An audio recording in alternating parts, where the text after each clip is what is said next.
Hello, welcome again to another Shatterdays with Venom 420.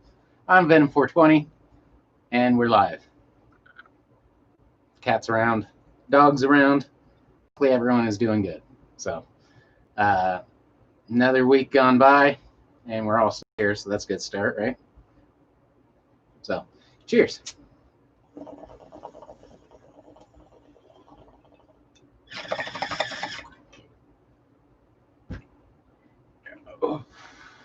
Vic, ears che, indeed. Hopefully, all is well in internet land. Good to have the circle back up and running. Mickey D, hey buddy. Hopefully all is well.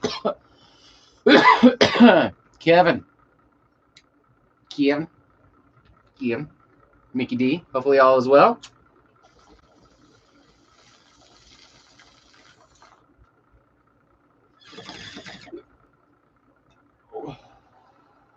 Woo.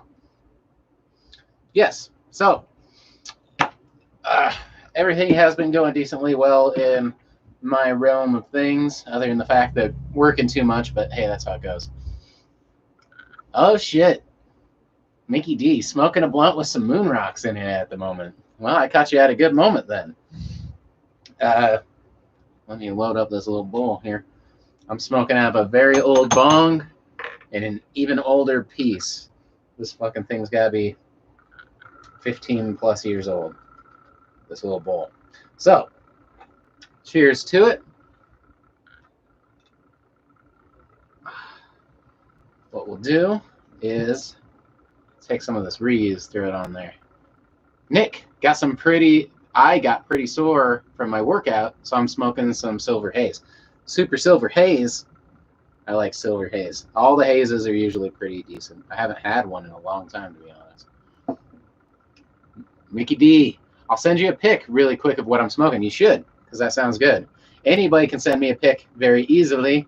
As always, the thing is Venom 420 on Insta.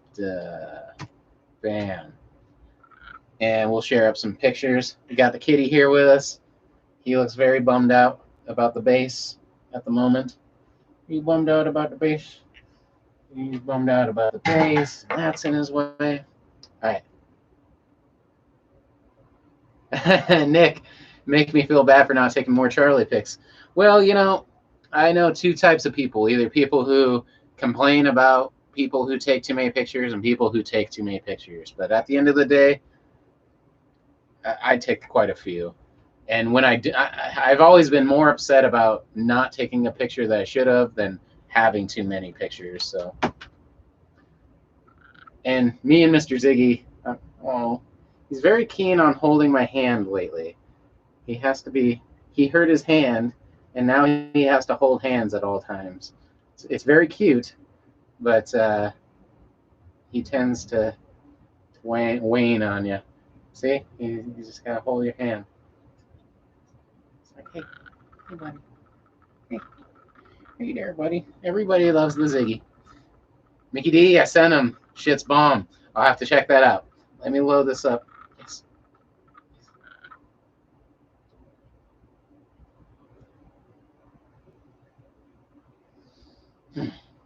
Yes, he's a good cat. All right. Well, let's see here. What's the easiest way to do that? Sorry, everybody. You're a good kitty. All right. So the best way to do it is to just get this a little warm. And we'll drip some drops on there. Big old reclaimed turd on there. Perfect. All right. So, cheers to it. Nick actually using a dry herb vape for the first time as well. I have one that my friend actually made years ago with his boss. He worked at a glass shop, so they would teach glass staining, stained glass lessons, how to blow glass lessons, they would go and install glass. They would replace stained glass windows and shit. And him and his boss thought about making one. And this was like long time ago. And I still have one. It's called a Rocky Mountain Vaporizer. And it's pretty cool. I have ideas for a couple things I want to make along that same line. Like I have an idea for a e-dabber that would be really cool. And I wouldn't mind talking to my friend again about it because that'd be sweet. Nick, then I'll top the whole thing off with a nice CBD wax hit from the atomizer. CBD wax is pretty good too. My shit was very tasty. Tasted like cotton candy.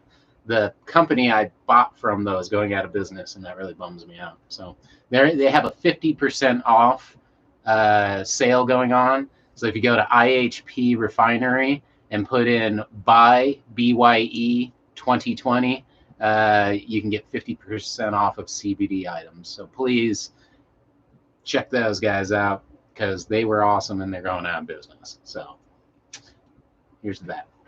Mine tastes like Melanie Lemon Pine. So a blend of all the flavors. So cheers to that, buddy.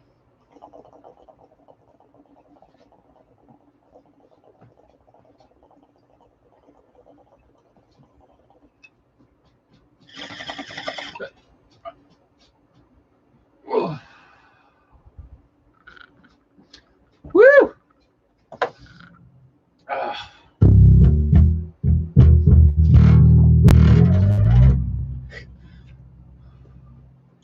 Got a little campfire going over here.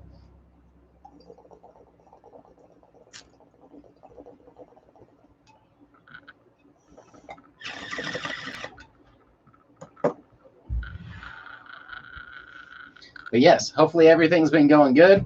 Shit's been kind of crazy.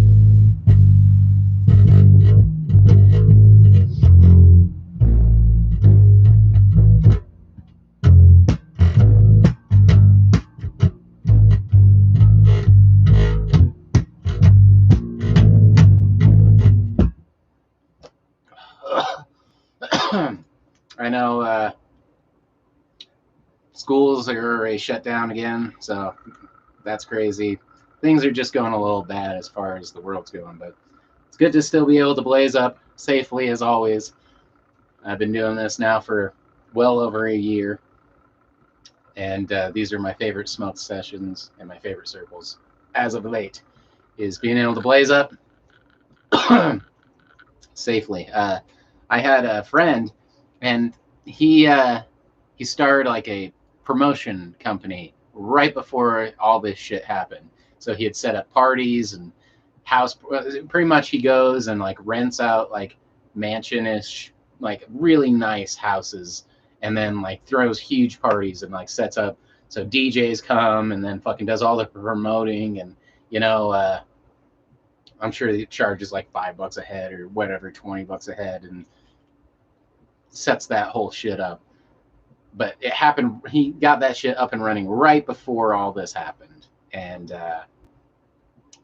yeah, just bad timing. And I don't know. It just sucks. Of course, he had to cancel all the recent shit, which it's just bad timing, like I said, for all of this shit. Mickey D, shit, In-N-Out just opened, and people were waiting 14 hours in line. My brother-in-law said that, yeah, he was saying he loves that place. That's one of his favorite places. It used to be one of mine, too. It is good. But much like him, even if I were to still be eating In-N-Out burgers, I'm not waiting that long. I don't wait that long for shit. Fuck that, dude. You know what I mean? I don't care. In-N-Out is good, but it's mostly the sauce that's good, and it's mustard, mayonnaise, Thousand Island, ketchup, and relish. So there you go. But they do have the best fries, but that's because they make them fresh. Stomp out some fries, boil them in some fucking oil, deep fry them, but just make them fresh, and you can get there. I can make a pretty close replication. Nick, we have something like that in my neighborhood over the summer. We all get dressed up to go. The guy hires local bands, and it's all good vibes. Yeah, so this guy, he just started it, and It's called Liquid Diamonds is the promotions he does. He used to be in Pineapple Promotions.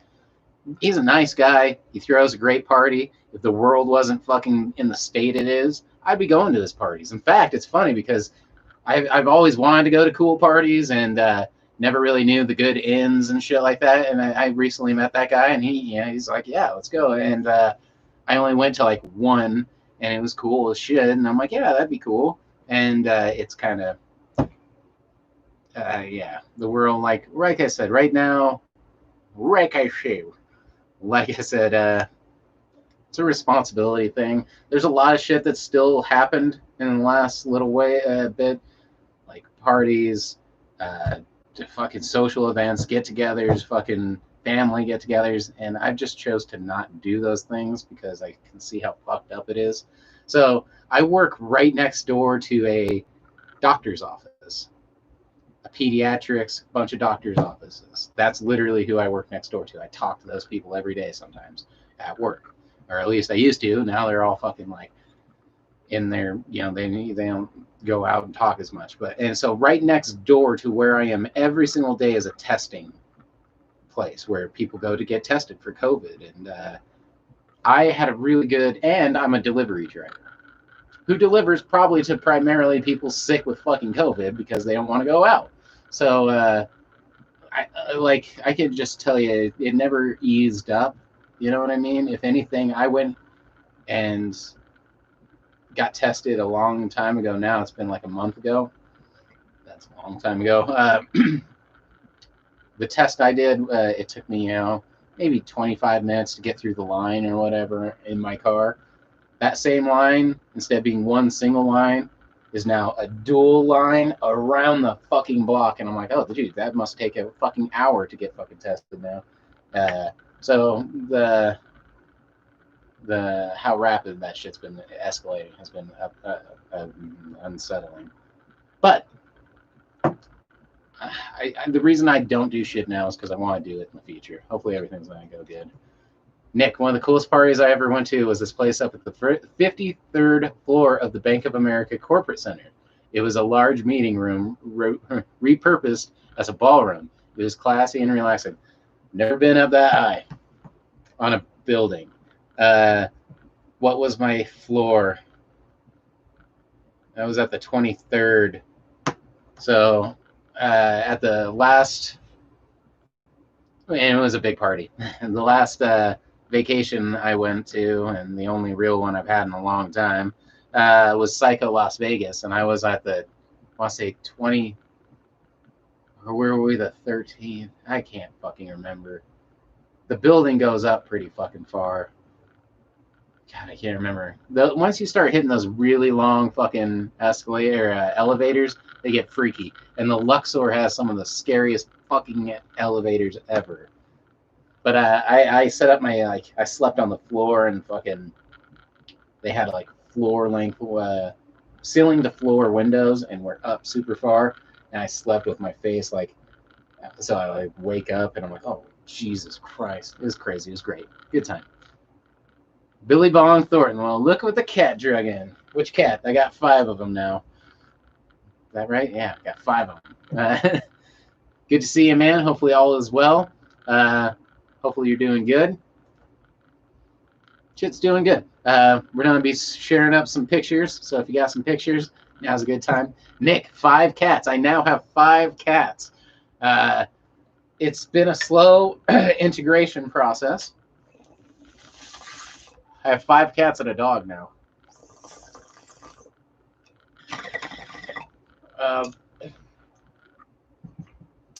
So my cat, he's almost 18, if not 18 solid. My other cat, Panda, the Pandora, the panda, she's like 2. She's gonna be 3 and no, she's like 2.5 right now. So she's still got a minute. Mickey D, I got 4 cats and 2 dogs. And dogs are more than cats. So that's like having, each dog is worth like 2.5 cats, I would say. You know what I mean? For animal points. And then you got a kid, so those are worth like 20. Scythe, Woo, Saturdays, and I got a dog, man. And you got dog, man? Awesome, I do.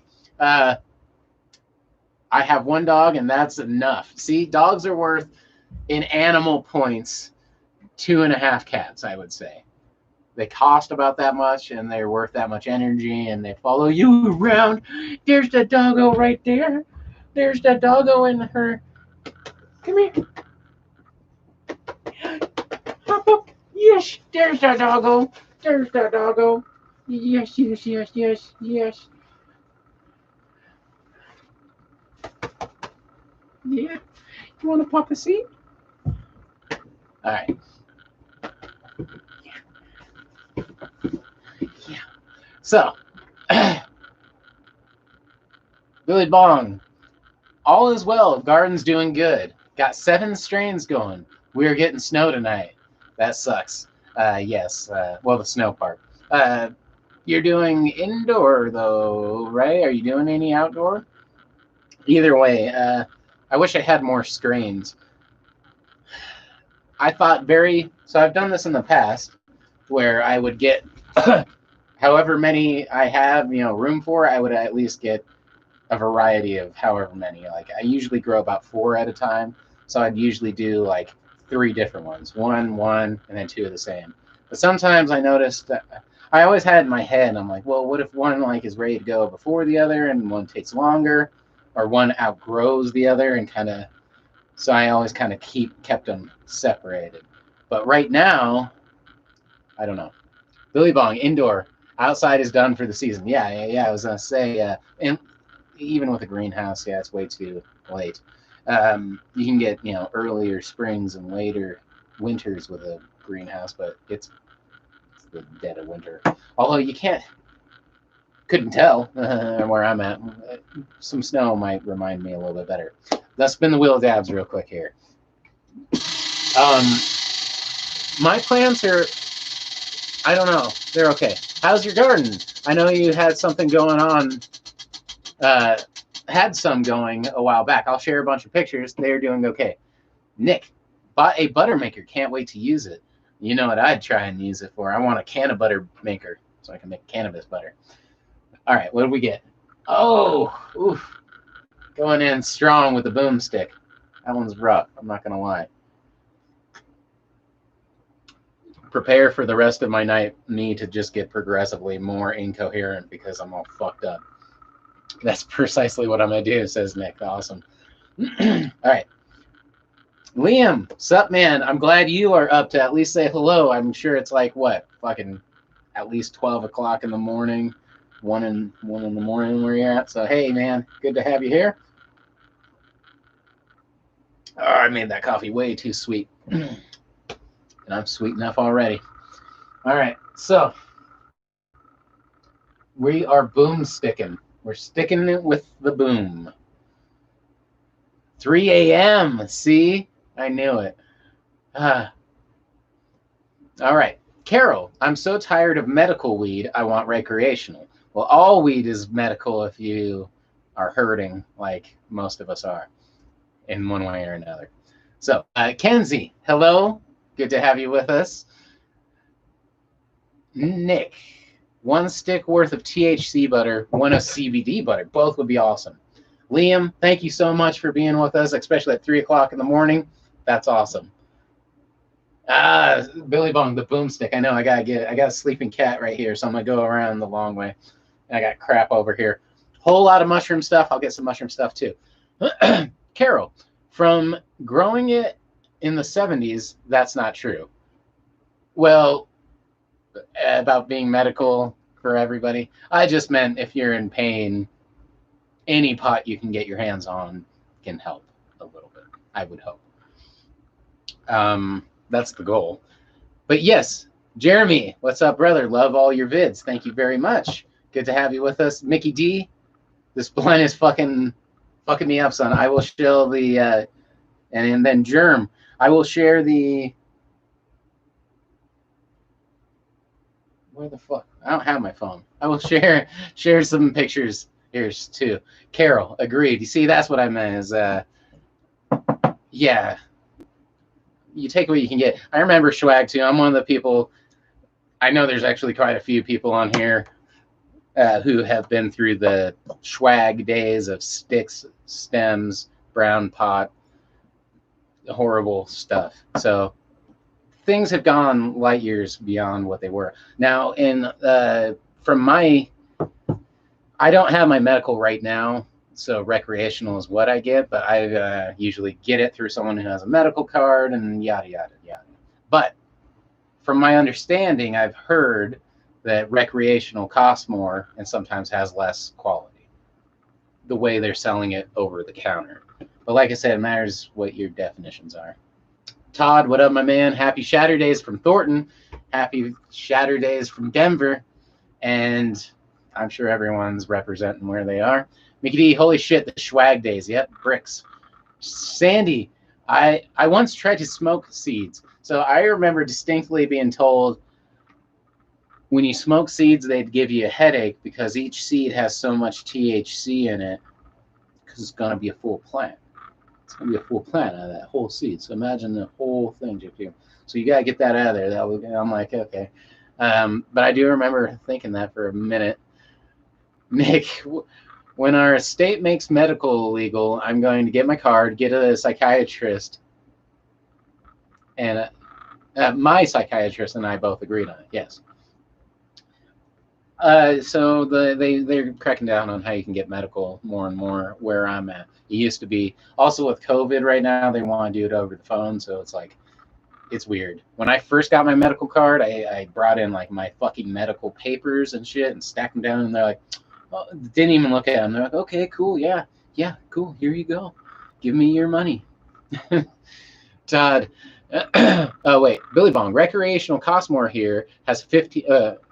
Recreational costs more here. 15% discount for medical cards. See, some places used to. Again, I don't really go shopping myself anymore because I don't have to, because the person I get it through. So, and now I'm growing, so that's the goal. But when I did, some places had two separate sections. You go to the medical or the recreational. I like the idea that it's all the same, and one you just get a discount. I like that. If I had dispensary and had choice, but the regulations are insane. But if you had choice, I think that's the way it should be. Same stuff for both people. If you have a medical card, you get a discount because you should get everything at a discount. Your life sucks. Give me free stuff. I want free stuff. My life. Yeah, but if you're in serious pain, some of those people should be the rank of severity too. And if you have just full-blown fucking cancer, they should just throw joints at you from like far away because of the social distancing. Todd, can you give us a 2-minute tour of what's going on behind you? Yeah, yes and no. Mickey D, accidentally smoked quite a few seeds back in the day. It used to be called hippie grenades because they pop all the time. Nick, is there actually a difference between medicinal and recreational? Again, I don't think so. Except for the way it's the bureaucracy of it. So the paperwork, the legal, how you go in, what you do. And I think that sometimes I've heard that they push the higher grade stuff to the medical and the lower grade stuff to the recreational. But that doesn't exactly make sense because it's more of the cannabinoids that you're getting out of it that you should be more concentrating on than a lot of things. But really, for most medicinal uses, you should be eating it or using a tincture because that's the safest way. And I will try to do what's going on in the background here. Liam, it's not even up for debate here to legalize. It's shit. Yeah. Politically, I'm sure there's a lot of crazy shit. I don't know much about across the pond. Yeah, it's crazy enough learning about American history and American politics and all the crazy shit going on here. Trust me. But the fact that we are legalizing it a lot, which is surprising because it seems to be a revolutionary stance in a time where people don't want a revolution. So, good for it. Sandy, I was just going to ask you what's up in the UK. Yeah. So it's legal? Yeah, I'm guessing it's so it's illegal. Yes, yes, but I've heard But there's a huge market out there. That's what they said. When you make it illegal, when you make it legal, the black market thrives. When you make it illegal, the black market thrives. When you make it legal, that market goes away. Sometimes. With the way that it's set up right now, they make you jump through so many hoops that the pot turns out like shit, and you have to treat customers like shit and your employees like shit. So usually you'll find that you can have way better experiences buying it illegally even to this day, which is a shame. And that's a shame as a customer and as someone who would potentially be someone who would be selling it to you. Nick, my uncle has cancer and has been using pot. Mostly seen him using cartridges as of late, but he's doing okay. Again, probably edibles would be the best, but anything, again, like we were saying with Carol, if she's still here, when you really are hurting, dude, I will take anything. People, pot's good, shatter's good, anything's good. Just fucking the sober shit that sucks, right? Usually. Billy Bong, Liam, you can always order a few seeds and accidentally drop them all over the woods where no one wanders. So there's Jorge Cervantes High Times DVD that is super old. It might even be on YouTube now. He goes into how to do guerrilla grows out in the middle of the woods. If you do accidentally drop a few seeds and do that. In fact, one of my big things was to do that.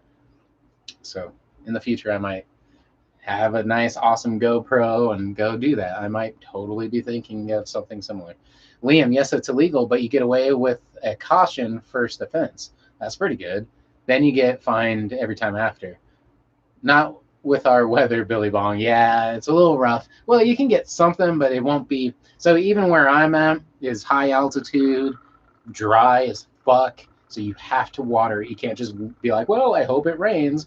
My place, it will not rain. So if you're not watering it, it's going to die. So the best thing you can do is get like a deep rock bottle and poke a little tiny hole so it just slowly fucking waters it. If yours is too wet, but it's not enough sunlight is the thing, I'm guessing. Either way, it's hard to do everywhere. If you're in like Mendocino County or Ukiah, fucking California, Napa Valley, where all the wine grows, of course you're gonna grow awesome shit outside. Mickey D, isn't a legalization bill for cannabis going into Congress for the next few weeks or months? Yes, but so Biden is not extremely pro pot. Trump is not pro pot. Pence is not pro pot. Kamala Harris was oddly really pro pot, but it was uncomfortable. I'm from Jamaica. I think you know what I mean. And I'm like, yeah, yes. Liam, Ireland, yeah. Billy Bong, where are you from? Ireland, yes. Ireland.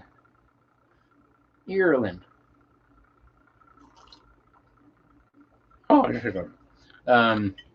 the Emerald Isles. Nick, my cabin is perfect for that kind of growth. See, yeah, that'd be fun. It rains a lot. See, I think from what I've heard, you're not going to get outrained. You're not going to flood your plants usually. If so, grow it on a hill so it never puddles into your plant. You got to work with it. If you don't get much rain, you want it at the bottom of the hill so you can collect as much as you can. If you're at a place where it rains a lot, you want to plant on a hill. Like I said, I've watched stuff on it. Todd, do you have a favorite glass piece? I do. It's the Chong Bong. I do have a video all about it too, but Chong Bong, no doubt. Marty, hey man, I don't know why I want to know this, but what pipe do you use the most?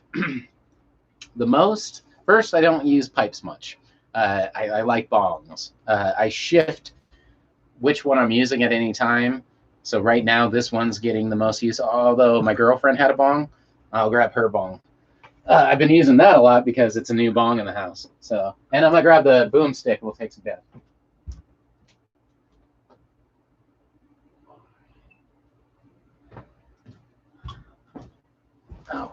Oh, as I take everything out. All right.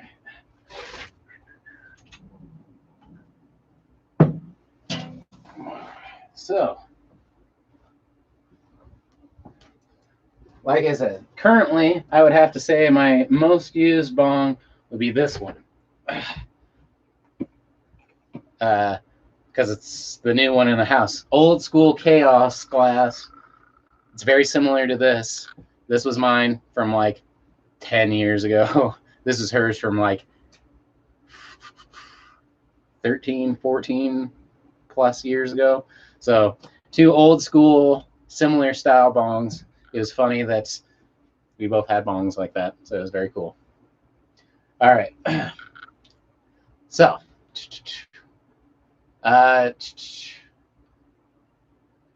yeah, I would say right now, this is the bong I use the most. All right, Todd, her pot conviction rate isn't so pro pot. Exactly. See, when she was saying, "Oh, I'm pro pot," it was a little uncomfortable and seemed fucking put on. Billy Bong, I grew in the woods, only 6 hours sunshine a day, and got 2 pounds off 6 clones. Not much, but it was free energy. 6 clones, 2 pounds. Yeah, not great, but and for not much sun, that's awesome. I've wanted to do that. I have a bunch of different ideas. So this spring, I'm going to be growing a lot of things. I got a whole bunch of clones right here if you can't see. Here's my rack of clones. I'll show those off in just a second too. And yeah, Mickey D, let's hope it gets passed. I do hope it does. I'll take Nick. I'll take whoever is pro pot as long as they voted into legalization. Yeah, why not? Todd, all drugs legal. And you know what? We were just talking about this today, me and my girlfriend. Yes. And that doesn't mean I think you should do every drug. It just means that I think that they all should. Making them illegal doesn't always stop people. It definitely doesn't stop people from using it. It makes it more dangerous. So. Todd, I'll check out the Chong Bong video. Yeah, I don't smoke out of it anymore. It's a little dirty right now because I smoked out of it for last 420 or something like that. Sandy, wow, what a beauty. Hey, I just noticed a Christmas tree bottle stopper to your left, Venom. What's the story? Oh, yeah, this guy? I got it to match with a bong, which it's a dab rig, glass one, dab carb cap, but there's no hole. It's old, back when they would just a piece of glass and you can just slab it on top. That was kind of really popular when dabbing was first kind of coming out. You just tap it cap it. And but now they've kind of figured out even this one has too much airflow. There's a perfect amount of pressure that you need to build up. Anyway, got this to match one, but it is Christmassy. I also have the candy cane dab rig, or candy cane dab tool. So those can bust out now for Christmas. Where can we stick him? There we go. So there we go. I don't hate Christmas. I just hate Christmas music. That's my rule. I can live with Christmas. I just fucking can't take Christmas music. It drives me fucking long. So cheers to everybody. Hopefully everyone's doing good and staying safe this holiday and shit. Liam, you need to fix the 6 foot at some point. I do. And like I said, I can kind of make it work right now, but then it's going to lose this much. So it's no longer going to be the 6 foot. It's going to be like the 6 foot or the 5. It's going to lose like 4 inches. So, Todd, how's your cat's paw? So the cat's doing really good. Thank you for noticing or remembering. He's walking really good. It must have been the ingrown toenail, and I think he just was probably jumped down from something and just finally fucked him up. It's going to be really hard to upkeep, but we'll get it on there. We'll do it. I've heard he's doing good, so that's got to be it. I don't think he needs much else for the moment. Shit. All right, Nick. Everybody has their Christmas decorations up. It's lots of people even have their stuff right after Halloween. So I'm a delivery driver. So literally the day after Halloween, I noticed Christmas stuff up. So yeah. And then Kenzie, amen. Fuck Christmas music. Play it for a week for the holiday at the very most. Like I said, honestly, I'm more strongly against Christmas music than Christmas. I can live with Christmas Just I can't live with Christmas music, dude. It just drives me up the fucking wall. Mickey D, I decked the house out and the yard with Christmas shit all day today for my daughter. That's cool. Again, I don't care about the trees. I like the lights. I don't mind like the fireplace and like the atmosphere is okay. I don't hate my family, so I don't have weird like fuck Christmas vibes and like I don't know. I don't mind it. It's just the music literally makes me want to fucking break the fucking stereo. So when I was young, I loved The Nightmare Before Christmas. I loved it so much that I watched it to the point that those songs are in my head so bad that if I hear the fucking things, I just fucking go up a fucking wall. And I love the movie, so that's a shame. Todd, great news. Thank you about asking about the kitty. He is asleep. He's still been sleeping a lot, but he looks good. So now we can start getting back to the phase where, like I said earlier, I got 5 cats, 3 new ones. One's 17, one's 13, one's like, I don't know, 12. I think that's the ages. And it's been rough getting them all reacquainted and the dog. So now that he's healed back up, that's back into the plans. So Nick's or Mickey D still not finished, still have a bunch to do tomorrow. I think that's awesome though. Kenzie, get him started now. Do it frequently, and he should get more used to it. He's actually really good about it. It's just the fact that it was getting so twisted in there. I'm like, I can't, and it's like that fucking thick, dude. It's like as thick as my nail. I'm like, I can't get it. So I'm gonna just maybe use human nails clippers and just keep it trimmed all the time. Stay on top of it. Fortunately, he's such a good guy. Right now, it's too tender, but I'm gonna try keeping up on it. So, Nick, peppermint and pumpkin smells are nice too. Yeah, I like pumpkin stuff. I love pumpkin stuff. So, hell yeah. Mickey D, Christmas lo-fi music is actually better. I've heard some, surprisingly enough. I was watching something on YouTube and they had it. So it's okay. Anything's better, but I still just for some reason the even like them trying to make it Christmassy just bothers me for some reason. Kenzie, ooh, I love lo-fi. I might like that. And yes, like I said, I've heard it. And there's one. I'm trying to think of the guy, Akira the Don, Akira the Don, Don. He does Christmas music, lo-fi with Terrence McKenna and a bunch of other people. Alan Watts talking over it, and it's the Alan Watts Christmas one is really good. I listened to it last year, so I would recommend that. Liam, try Christmas music in Ireland. Try Christmas music in Ireland. Fairy Tale of New York by the Pogus. Constantly. Fuck that song. Fairy Tale of the New York by Pogus. I never heard of any of that shit. Yes. But I'm not the one to ask. Kenzie, I listened to it a lot while I game. Lo-fi is okay, and what's funny is one of the only games I play, I don't play it often, but the reason is because it's kind of just a casual game, is that video game about skateboarding sim, and they have a lot of lo-fi in there. So, like in the game. So, I hear it there too. Nick, the only Christmas I can make lo-fi pretty easy, personally. I mean, I enjoy making that type of music, so I should do it. But anyway, Nick, the only Christmas music I like to listen to is depressingly slowed vaporwave versions of Christmas songs. See, I like that people are at least ready to change it up. You know what I mean? You know, everyone's done. Billy Bong, roasting shrooms on an open fire. I mean, chestnuts. And I got some shrooms going, too. A whole bunch of shrooms. So I'll bust those out. Bust out these clones. But at first, I got to bust out a double-barrel fucking shotgun hit from hell. So cheers to it. Galley Gal, that's a badass bong. Thank you so much. Although it's not mine. It's my girlfriend's bong. But this is the bong that is currently, see how it's all iridescent? So it's fun. Probably don't need both of these on the table. It's about to get a little crowded up in here. But that's okay.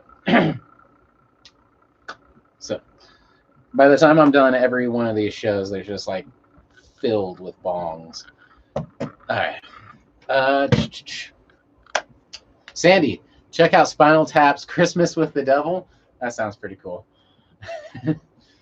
Spinal Tap's awesome. I haven't, it was a great movie. I didn't see it until I was older, and I haven't seen it as many times as I'd like. So that is way too cold. All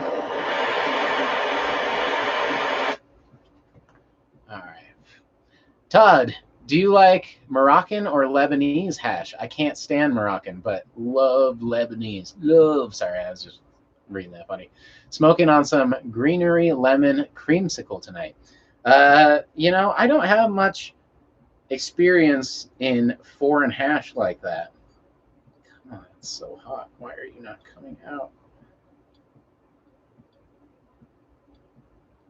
Don't break on me. Well, we'll just do a dab out of that one. How about that? Okay, that works fine, you say. Perfect. Thank you, everybody.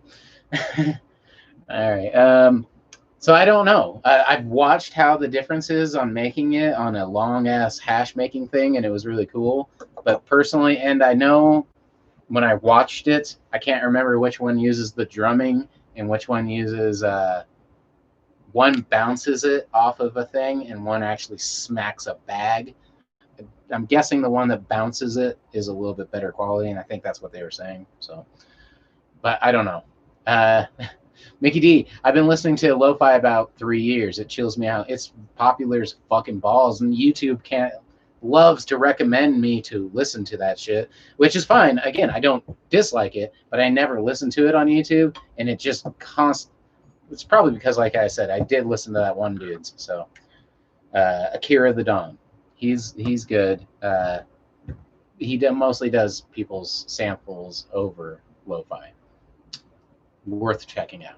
Nick, did you listen to the Funeral Synth yet? I haven't. I should put it on right now. Well, dude, it's so hard. What did you send it me on? There's like a link to YouTube, right? So it's hard because I'm on YouTube when you recommend it. It's hard for me to look it up. But I tried a couple times. I have Spotify, but I want to check it out. Liam, good night, everybody. Snooze time. I bet it's like fucking almost 4 a.m. Thank you so much. Have a great night. We'll see you next week for sure. Awesome. Kenzie, good night. Liam, good night, Liam. She says, Billy Bong, later, Liam. Kiss all the hot Ireland girls for me. I'm sure there's a couple. Never been. Sandy, later, Liam. Stay well. Todd, good night, Liam. And Liam, cheers all. Yes, Billy, but trying not to catch anything at the minute. Yeah, don't go out kissing all the girls right now. It's not safe for any of you. Mickey D, this shit I'm smoking on is blue dwarf flower with caviar sprinkled on the blend. So I'm going to share those pictures too. I'm going to hit this. Sorry, this is like the most complicated bong, and I have no more bowls. I keep breaking every one of them. I have one over here. Let's see. So I think I need another new bowl. Fortunately, I have like 10 of them. Kind of glad I stopped doing the giveaway because I keep breaking them. All right. Let's see here. All right. Good night, Liam. This one will be for you. Mickey D, that shit sounds good. Nick, I sent it on Instagram. I got some hash straight from Japan. I won't butcher the name of Japan. Sandy, wait, caviar? Not fish eggs? Not fish eggs. No, caviar was... So, like Moon Rocks. Moon Rocks was actually accompanied by Corrupt, who kind of coined the name Moon Rocks, but he did so good. It's kind of like when you ask for Kleenex, but you actually meant, tissue. They just coined it so hard that people kind of interpret the name of the company with the product. But caviar is, bud dipped in oil, rolled in hash. Todd, caviar, moon rocks. Yes. It was caviar first. Or I don't know. I'm sure that he didn't invent that shit. I heard of caviar first, then moon rocks because he coined it. Dude, corrupt. He also sells. God, what's the name of? He has a strain of weed too. Head splitter. I think it's called Head Splitter. It's on my list of stuff I'd like to try, and some OG moon rocks from his company would be nice. All right, I need to bust out a brand new bowl because I think I broke the last one. So let's get this guy out here. Hopefully, I have one easily ready. Let's see here. Oh yeah.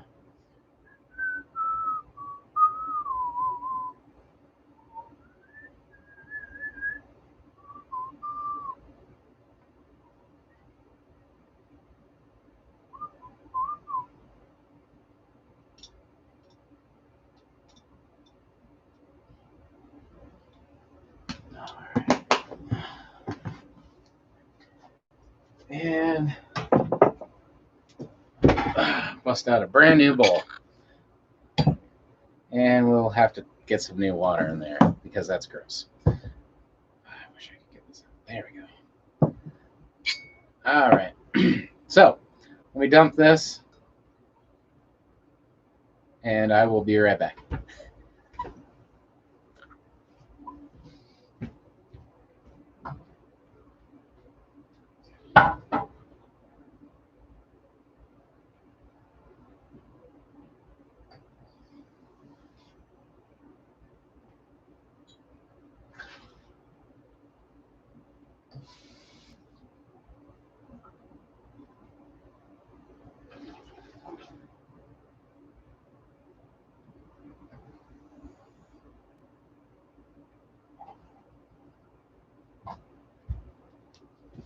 All right. Go. Oh. All right.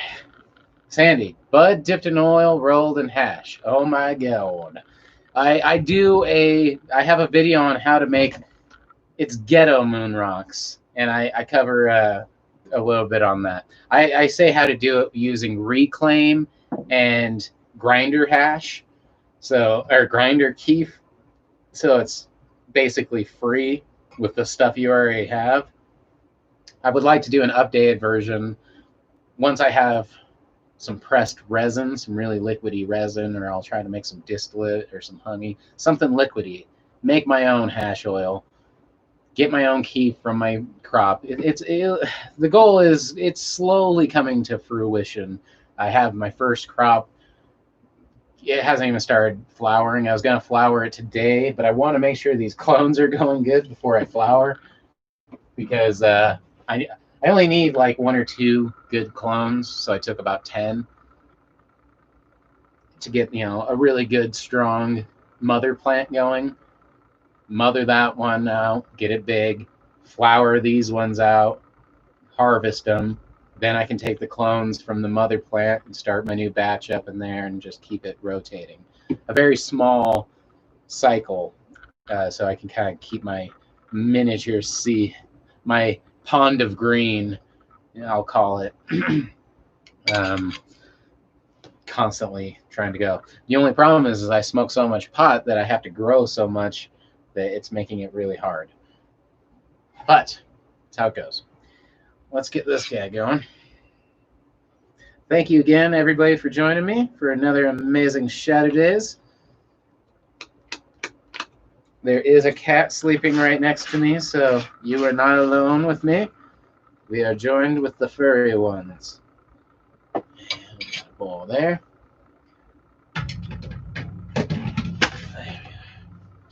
And got the fluff going. Let's get that going.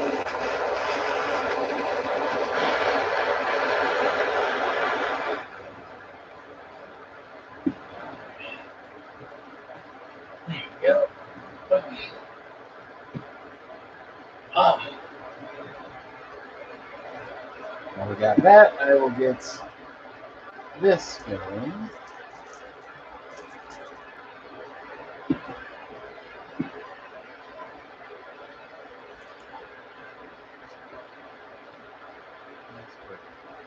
All right.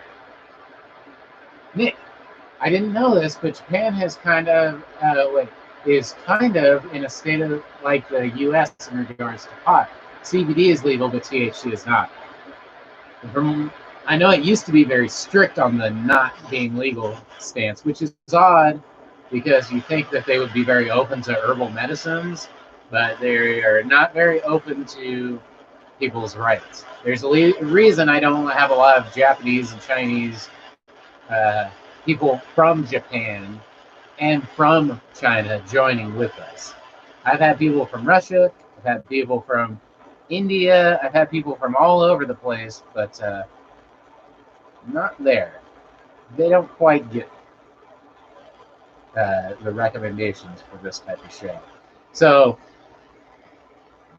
I showed somebody the video I was just looking at, really, of that I made about the music video I made not too long ago. I put it up for Halloween. It's a Halloween song. There's no reference to pot, no nothing, not at all.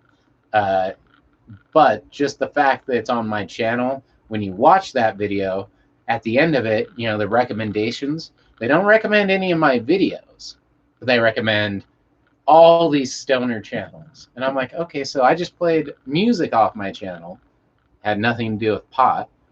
And then you're not going to recommend my videos about pot, but you'll recommend big, huge names that are already probably established.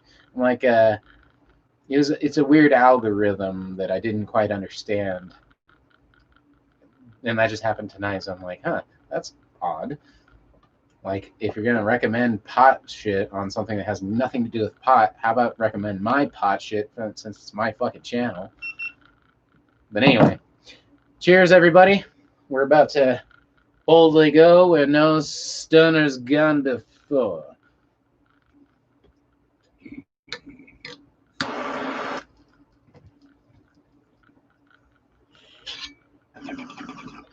Oh, my. Oh. Woo! Blast up. Sandy, oh yeah, I forgot to congratulate you on your Halloween video. Really cool. Good work. Thank you.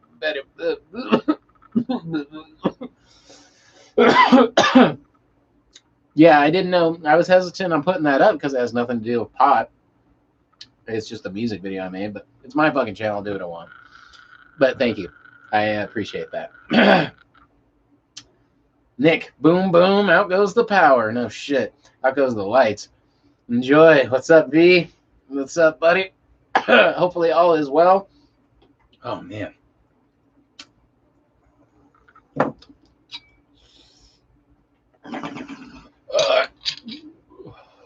Woo!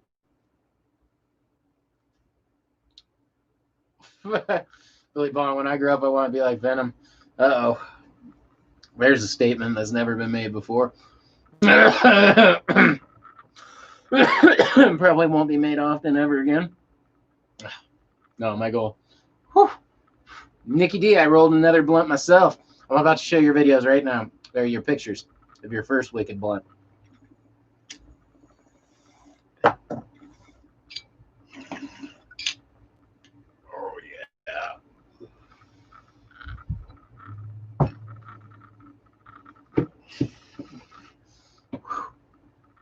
That was good. That was a good one. Let's get this guy cleaned up. Stuck in there. All right. Woo!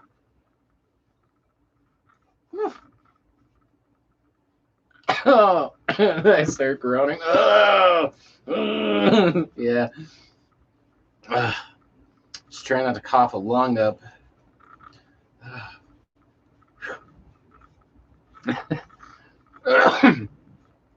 Doesn't take much for me to groan anymore. Just getting up. I need to start working out again is what I need to start doing. I'm becoming a fucking lazy fat bastard. At least for more like I think the proper way to say that is I'm becoming a fucking lazy sack of shit. That's more appropriate. I was doing really good at working out a while ago, but it's hard. Oh. Nick, good callback. Sandy, you'd make a great uncle. Uncle Venom. I am Uncle Venom. I'm officially Uncle Venom. My little nephew he's not even 2 years old. So he still has a while to understand how awesome I am. No, I'm just checking. But it's cool to be an uncle. And I'm very happy to be. Billy Bong. Some people want to be a firefighter and astronaut, but I just want to be in a room full of bongs, weed, and shrooms. Which, don't get me wrong, I'm just trying. I'm close. I'm a lot older than I wanted to be. I missed out on doing things in between point A and point B that I wanted to do, but I'm very close to my point B of not having to work much or hardly at all. You know, I'm not there at all right now, but that's my biggest goal, and I have a lot of plans to do so. A lot of that involves growing things. Pot's huge for me, you know. And I grow most of the things I can eat. Most of the things I eat, I can grow. Pot is really important for me. But, you know, there's not, my goal is just to get my bills down super low, get some land, and, you know, just do that whole thing. The more time I can do that, the more time I can spend on here hanging out. I'd like to do Wax Wednesdays and Saturdays, so I could do them twice a week if I was home more. And then do, you know, videos all the time. I have videos backed up that I started making and just haven't edited because it takes time. I work every day. I'm making so much less an hour now at the same job I've had for fucking 13 years. It's sickening. So it's all a money thing. I'm trying to get it going. But the point I was trying to make is being in this room, I can do most of the things I like to do, love to do, and have wanted to do. This is my studio over here, instruments all over, and I got, you know, I'm able to do that. I'm able to grow things. I got the clones. I got everything growing. So it's very nice. And then I have, you know, the computer and the fucking everything here. So just all I gotta do is throw the keyboard up here, and this is my desk too. So pretty much I just had to make my desk in the middle of the room so you can see behind me.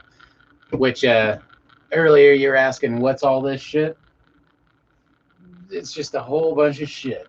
There's a bunch of cool shit, but I wouldn't know where to begin. This thing is a headboard from a waterbed set on top of a desk. So that's the display you're seeing, is just a desk with a waterbed thing on it, and then just covered with crap, mostly horror movie, Glass, Venom, and knickknacks of various types. Yeah. Can't see a lot of the cool stuff as well as I would have thought. I haven't really noticed, but it's hard to see. One day I'll do a studio tour, which is a plan. I just always get backed up on doing this. So, but it would be nice. And the goal is to also, I'm going to start doing more how-to videos and have it, yes, of course, venture into growing mushrooms instead of just growing pot, because I've noticed a lot of different cool things that I haven't been able to find online that I've been doing with growing that I think would be useful and informative to people. So, like everything, I'm just good at doing things cheaply and easily and effectively. That's my goal. Do it cheap, make it easy, have it still work. So Nick, having no power bills and water bills is so nice, dude. More money for better things. And that's the goal. Honestly, solar is a big idea for me. And then a couple other things. But I'm not zoned for where I'm at. So, but the whole goal is to move where anyway and then have it built. So it's gonna be a matter of time. And unfortunately, things are slow going. They would have been moving so much faster had the world not been fucked up. But hey, some people lost their jobs, lost their lives, lost everything else. If all I'm doing is being pushed back a few years and inconvenienced, I'll still make it. So, Sandy, cool. I see Doctor Strange back there. Do you? Oh, yeah. So, I got two of these. There's a blacklight one, too. It's, oh, you can't see it. It's way out here. But there's another one, too. So, the Doctor Strange poster, I went and saw it, I think the night it came out with my mom, or one of the nights it came out, and they were giving away a bunch of posters. So we both got like 3 of them. I went on, you can go on eBay. I think it was eBay or somewhere I saw that, or Amazon. It was Amazon.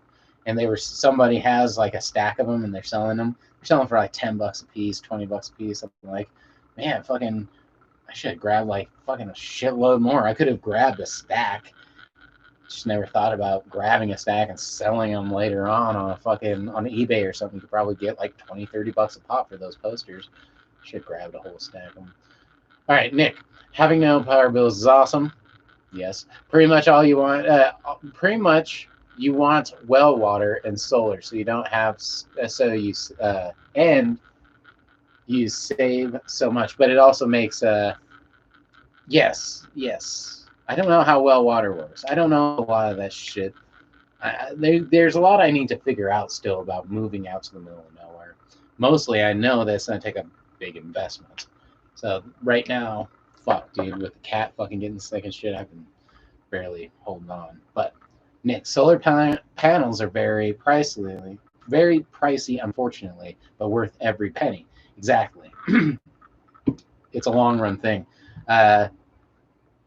Yeah, it's definitely something I am going to do. It's just a matter of time. But the goal is pretty much to set up for my retirement, which my goal, again, is for an early retirement, which by the time I'm 60, they'll probably be like, okay, we're bumping it up to like 75 or something crazy, or taking it away completely. So my goal is to set myself up with a retirement, since the job I've held for 13 years doesn't have benefits or anything like that.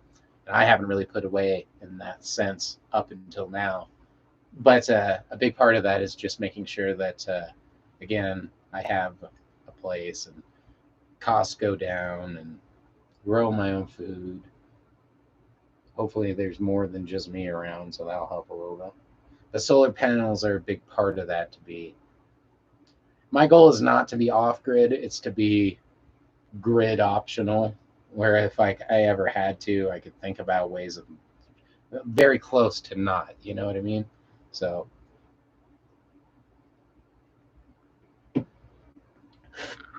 all right, spin that wheel of dabs. And then I'll show you some couple of jars, some popcorn.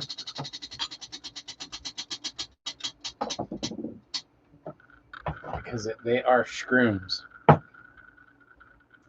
And what we got? 6-shooter. There we go. That's a nice one. Probably have to get some water from that guy too, though. All right. Nick, well, the mountains of North Carolina are very affordable, comparatively speaking. Yes. The properties are secluded, but are still close enough to the hospitals and food that you will be comfortable. Yeah. And that is a big part of it, because I know can't be too far away and still be able to do some of the things I want to do. And the farther away you go, the more expensive it is to get fucking electricity and shit and water put out there. So there's a lot to it. But I am a very Coloradan person, and I don't think I can leave Colorado. unless it was to a really expensive. I'm gonna put some water in there. A really expensive place in California. Like there's been a couple places there beautiful up there.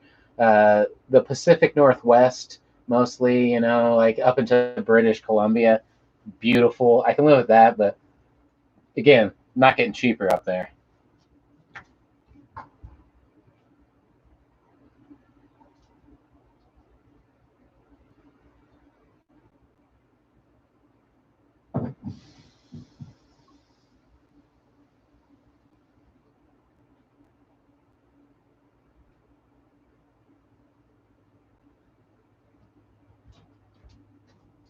All right, Mickey D. I went and got a dab pen too. It's both THC and CBD. Let me grab my phone and we'll share your pictures right now. Let's see.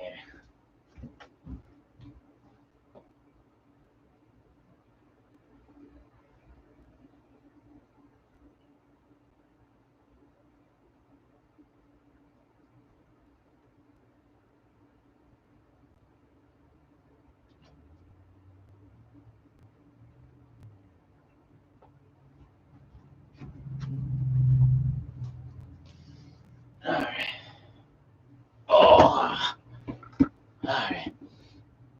Nick, that's fair. Keeping to what's familiar. Yeah. Colorado is just so near and dear to my heart that I just can't. I'm such a Coloradan. It's just. All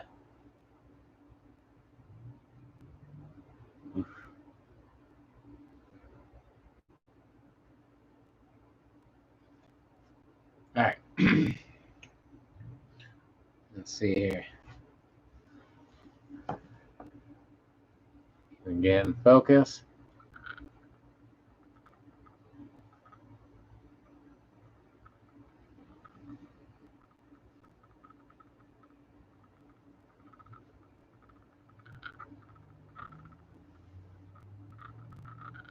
Ah.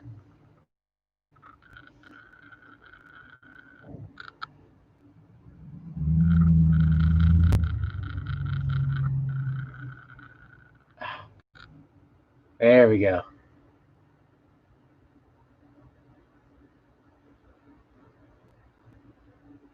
All right. Mickey D, now that we got an in and out, I don't think I will ever leave Colorado. Good call, huh? Yeah. There's the doggo. There's a doggo. Does the doggo want a blunt? The doggo wants a blunt. Actually, the dog wants food. Nick, I think I'm going to get my mom a Shinola watch since they are made in the same city she was born in. That's kind of cool. Um, I don't know them offhand. Thank you for sharing those, Mickey D. Nice. I unfortunately can't get my fucking uh, family anything nice. I had a plan to get a few things, but I barely afford anything. So, if anything, the only thing I can get my fucking family is paying them back for fucking helping me out with all the emergencies that happened over the last few days with the cat and everything else. Work just sucking. My plans taking too long, some broke ass. So, anyway, Kenzie, it's Junebug's birthday on Monday. She's 16 days post-op and kicking ass. I saw that. Yeah, that's cool. But that's dope. 16 days. Fucking. I hope all is well. I know. I was really worried about the kitty. I'm glad the kitty's fine. Going to the vets, man, is fucking not my favorite. And that looked pretty wicked. It was a torn ACL, right? If I'm not mistaken, or torn something. I was very sad. And it's funny. It's hard to like those pictures where it's like a sad dog, and I know it's like I like it. I like that picture. I don't like the. I like the pictures. You know what I mean? It's hard to. It's like those things when someone posts something really sad. I'm glad they put other emotions than sweet. I'm glad you feel bad. But yes, I saw that. I hope she's doing well. Yeah,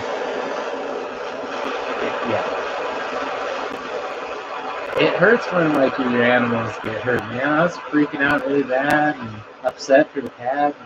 All I want is all these cats to be happy and able to get along. But it's been rough. Nick, Charlie tries to bite the vets sometimes because he thinks they're going to take him away.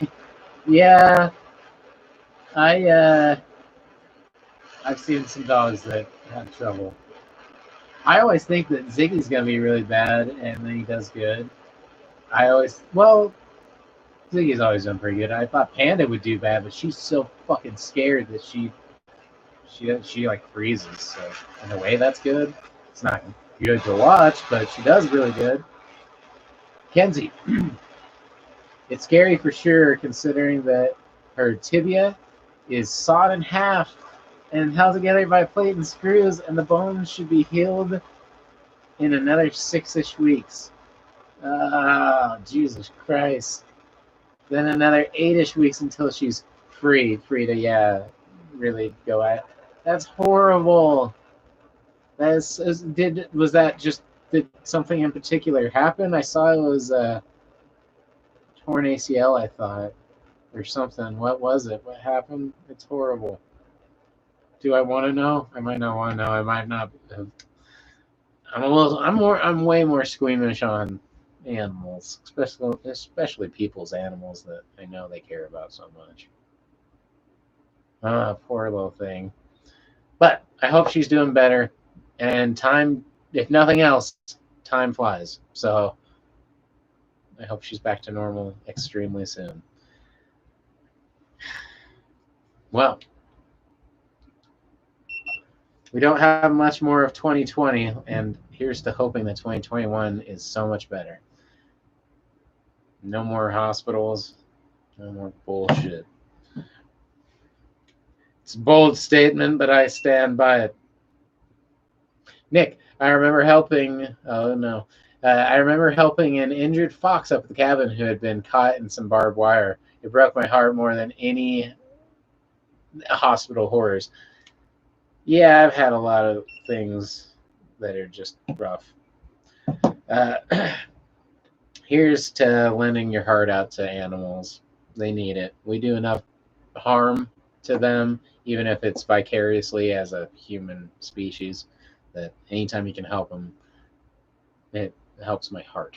So thank you.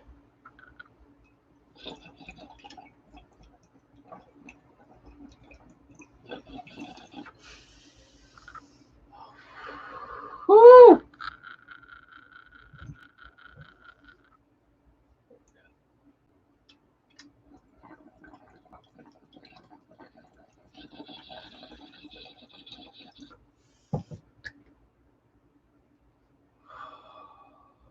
Oh! Oh! Oh! Oh, that's a lot of words. I can't see. At the moment, they could mean anything. Yep, just a second.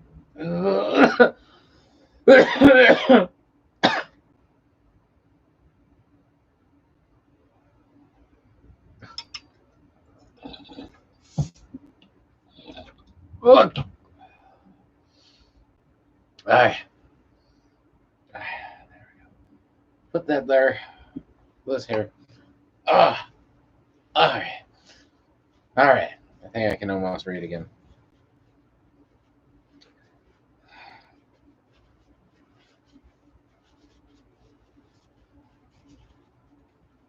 All right.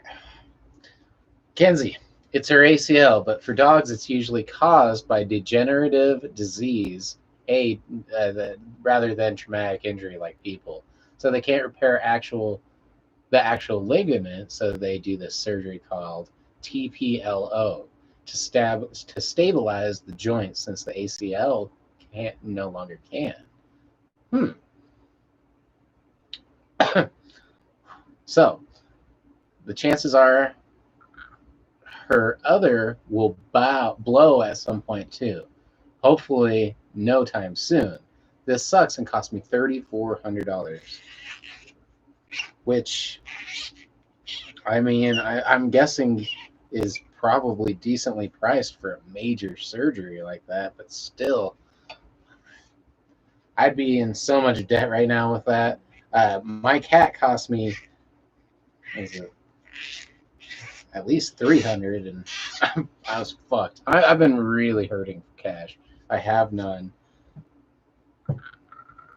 That's it. So, Nick, to the animals that feed us, to those that have our backs, to those who are by our side until the end. Yeah, no joke. Little guys are great. I'm a fan. Sometimes when I'm feeling a little, there's a reason that they're emotional support animals, or they can be, is because they can bring you out of some pretty dark spots. So, Kenzie, Venom, Venom, and I, Venom, and I don't eat animals. I don't. I'm not a fan. I just, if I have a choice, I'd choose not to. Fortunately, I do. But Nick, fair, more power to y'all. Hey, yeah, no, it is what it is, dude. Life is. I have no clue what life is. It's mind-boggling. My hope is to. I don't know what my hope is anymore. Enjoy it while it's here. Experiment what is out there, and just leave my mind open to everything in between. So, Mickey D, my dog had that, but my wife works at the vet field, and the surgery was only $250. That's cool. Kenzie works in the vet field. Well, I hope that I hope that's one of the things that you can get an advantage of. I know that dogs are a lot more expensive than cats for the same surgeries or the same type of things, it seems like. I've had a lot of luck. I know I've paid about $1,500 for a surgery for a cat once, so worth it though. Boggling. I don't know. Anyway, Nick, I would never work in veterinary work. Me neither. I sure could pass all the other classes, but I wouldn't be I would be a basket case every day from watching animals in pain. Yeah, I couldn't do that either. I couldn't work in the medical field either. I feel like I could work with dead bodies more than that, like as a coroner. So it's not it's not just the body terror, you know what I mean? You have to really be comfortable with your own mortality and other people's. And maybe I could do that, maybe I couldn't, but that doesn't seem to be as much as what holds on to me. As it's not death that's crazy, it's that edge of life shit that's freaky. It's not when someone's dead so much as when someone's dying. It's just as hard. It's hard to watch people dying. So, and animals, and I'm sure for everyone you save, you have to deal with the fact. The only thing that would get you through is you have to try and tell yourself that you're trying. You're trying to do the right thing. You do what you do. Kenzie, I started to go to school for a vet tech. I see enough neglect in grooming. Not to mention that alone. Yes, thank you. I don't think I could handle the vet field as much as it interests me, and I love it. So, when the cat, I took Ziggy in, and he was like limping and stuff. Like, they're like, so right off the bat, he's 18. Do you want to just, is this something you're willing to deal with here? You want us to work on a possible, thing, or do you just want to, like, without even like giving me a chance, they already offered euthanasia as if you're interested, we can just murder your cat. I'm just saying, you don't have to. They didn't say it like that, obviously, but they're like, okay, are you even? Because if are you willing to do anything because you could just take the cat back, or we could, just kill, whatever you want to do. Oh, oh, come here. Oh, come here. Come here and pay. Oh, what is that on the floor? It's weed on the floor. You found weed. Good job, dog. Good job, sweetheart. You want to come up? You're too excited. She's too excited. All right.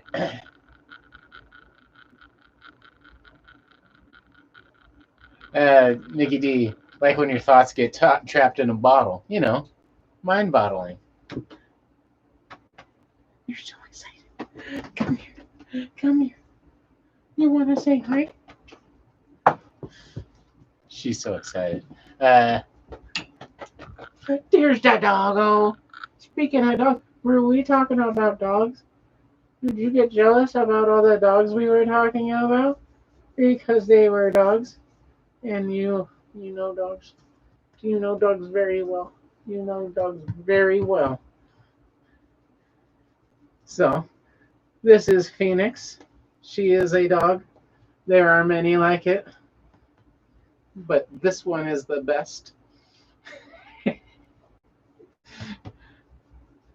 Yes. Ziggy just made a chirp. He thinks he's a dog too. He's a good dog too. Is that the Ziggy? Ziggy woke up too. You can't see it through the bongs. But yes, Ziggy's good. Phoenix is good. Everyone's good. So, Mickey D, it really hurts when you lose when your own dog passes. And again, though, in the medical field, it'd be hard watching any. Yeah, I couldn't do that either. Nick, I take a tradition of appreciating my food from Native American culture.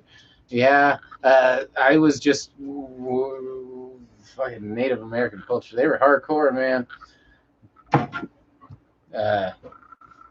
Just listening to some history on some stuff. It was a little. It was just I guess a lot of people would eat more raw meat back in the day before you were. Why wait?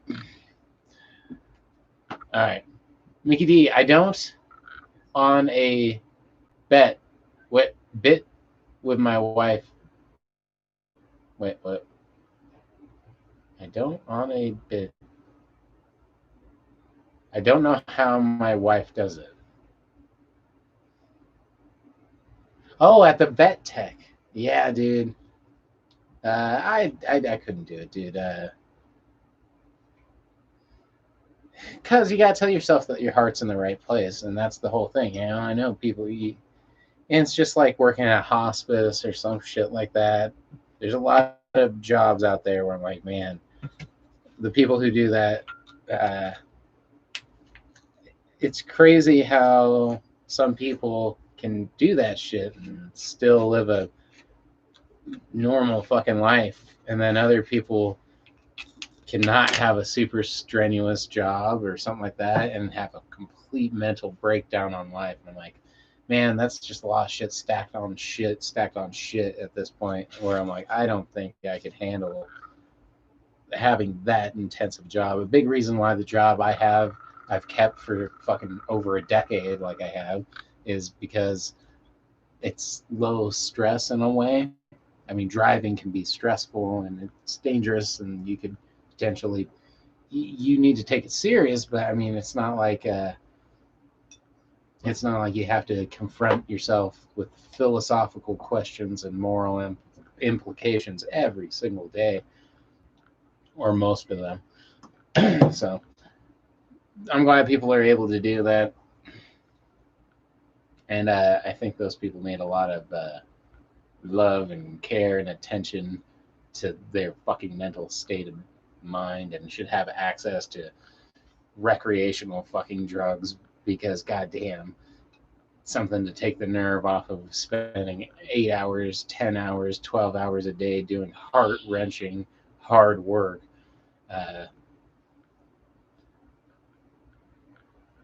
Kenzie, I love and adore Native culture. I do too. I do too.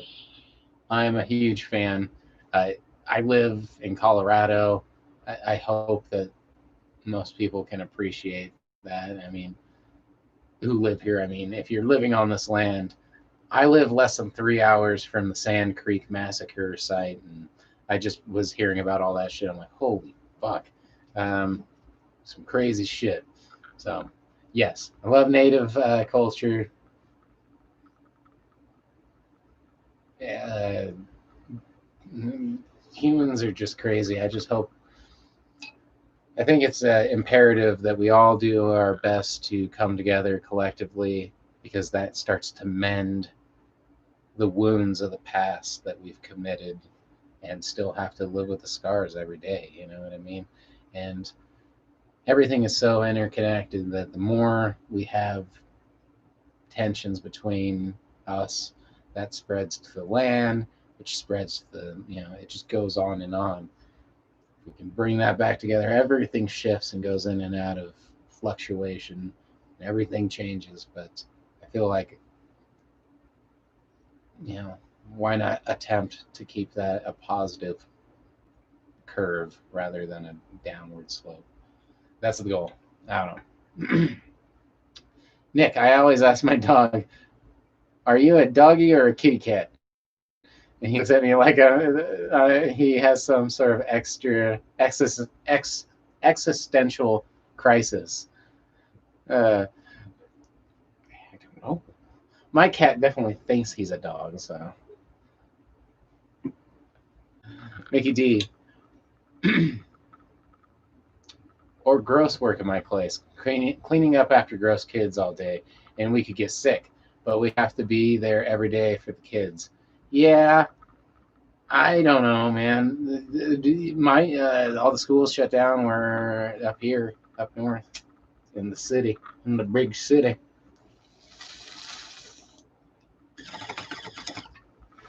But yes, that's a rough job in the sense that you're putting yourself out there. Uh,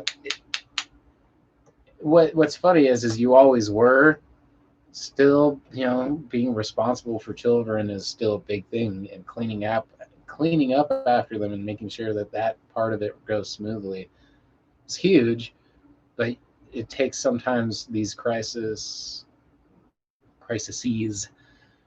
to for us to be aware of who has the importance. I've seen a lot of memes and little blogs and or whatever that people put up, and they're like, you see who's important, and if you put all the people who are working as CEOs and fucking these huge positions, they have to stay at home and do as little as possible. Nothing changes. But the people who fucking make the gears go around, like the workers at the front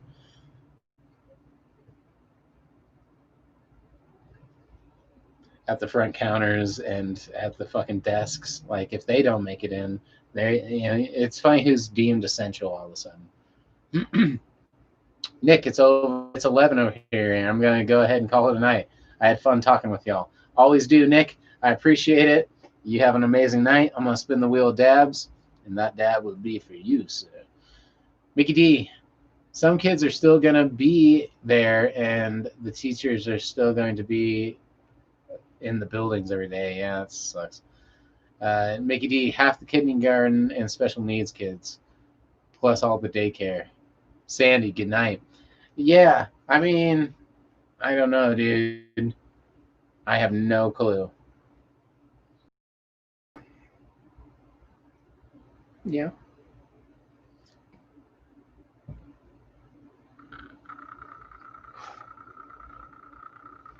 Kind of had to sneeze there and yawn. I don't know what the fuck was about to happen there. All right.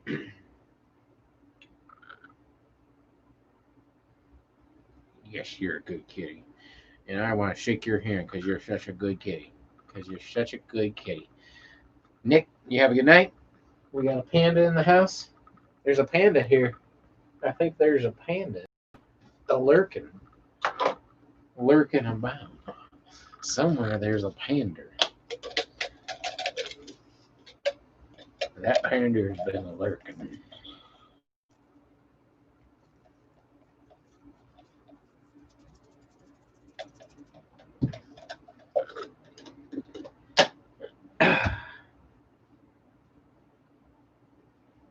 It's right over here. Well, if I give you some treats too. Huh? Can you have some treats?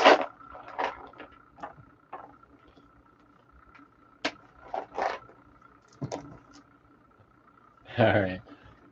Cool. There's the panda. Panda action. So, yep. It's been a little rough. The panda has been a little harder to get acquainted with the other people. She hisses, and she's just very territorial, and she needs a lot of reassurance. But Ziggy's good. He's old enough to just kind of.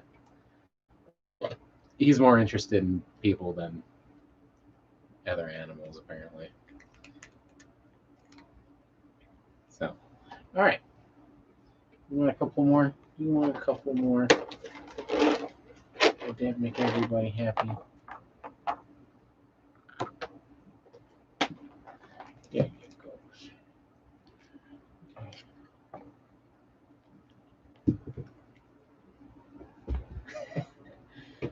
All right. Get on it. Get on it. Let's smoke a bowl. I'm gonna grab a what you call it? A jar. Show you the jars. A couple of jars of mycelium. Uh-oh. There's our kitty. She's back.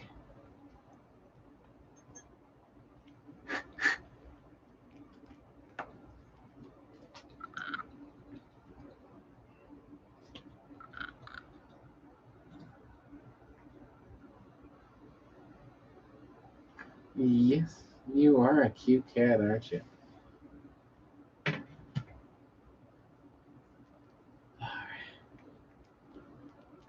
ain't got no more treats. I ain't got no candy. I ain't got no candy. All right.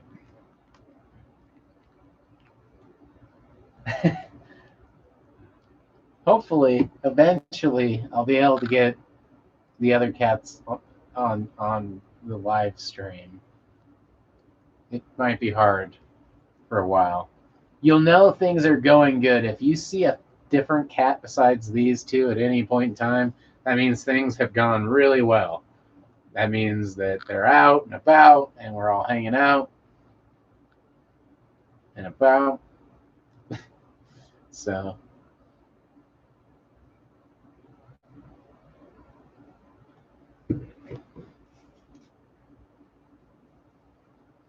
let's take a time to spin the little dabs real quick here.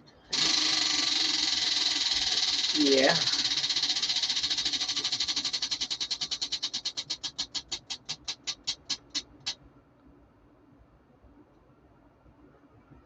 And we got Sure Forest. So, good on it. Mushroom bong. Perfect timing for the mushrooms. The cat looks very fucked up, kind of. She's all fucked up. She's on that nip. She's on the nip. On the nip again.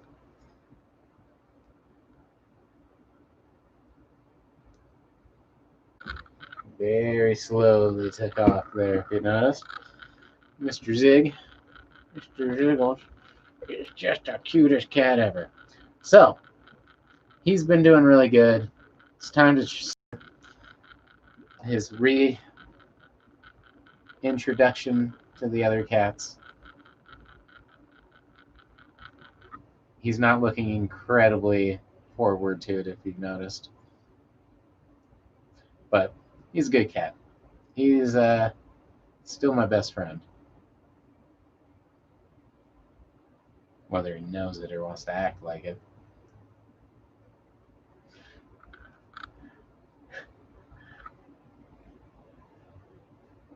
But yeah, he's walking around pretty good. It was this paw that was fucked up here. Yeah, it was this paw. It's that paw. That paw there. So, but he looks good. Back to normal. Apparently, it was just the ingrown toenail, really bad. I mean, I always knew he had it, but he's had it for years. But apparently, one day it was just enough. Maybe he jumped down and hurt it. Who knows?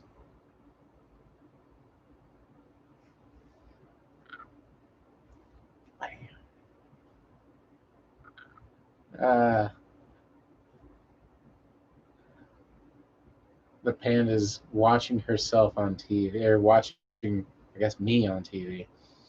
And she's putting her little paw up on the screen. All right. Got the bong.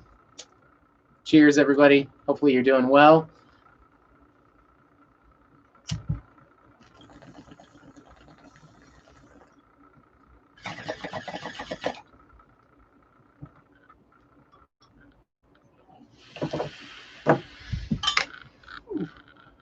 Knocking stuff over.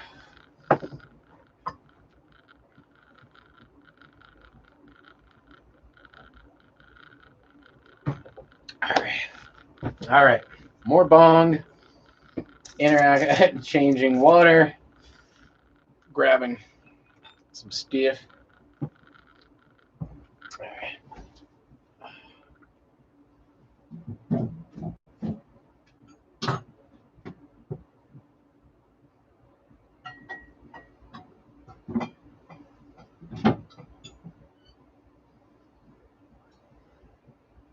All right, let's change this stuff up here. There's that dog. Hey. Good dog. Yeah. Come here. What you doing?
Boom. Bam. All right. Get that back going. There we are. Another bowl. Ready to go. Just about. If I can find the thing. Okay, scratch that. Another bowl, and it's not even close to ready to go because I can't find the goddamn fucking finger. Alright, where? Ah. Upside down. Hiding it from myself. Here we go. Cool. So, let's get a dab going. First things first, this thing's out of gas. Oh, man. All this goddamn catnip all over the table.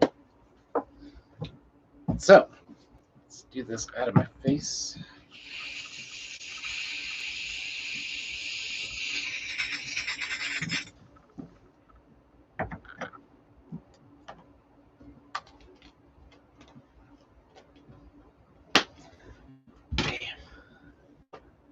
All right.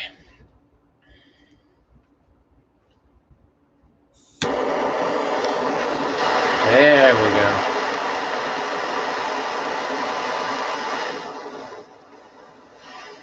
Mickey D, my table is covered in weed.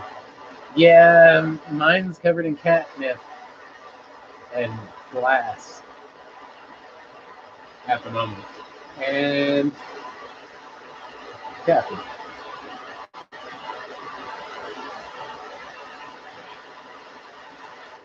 Way too sweet, coffee.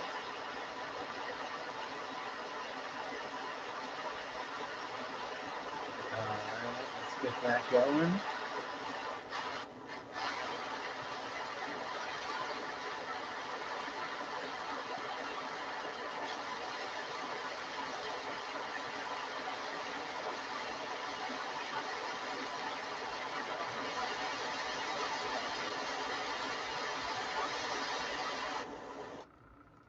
Nice.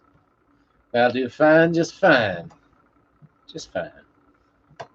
Very fine. All right. I guess I could. No. Well, see, that's the one I got this for, was to match this one. But A, it doesn't quite match, and it definitely doesn't really work. So, let that cool off for just a second. Grab a slab of the net.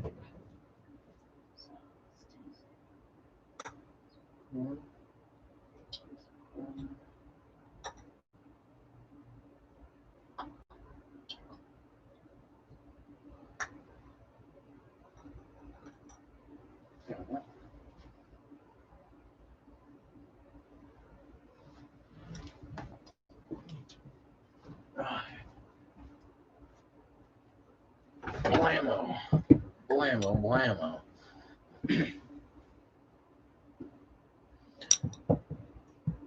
Put my psyllium over there. Oh, guess I should grab a dab of the slab over here. And now's a good time.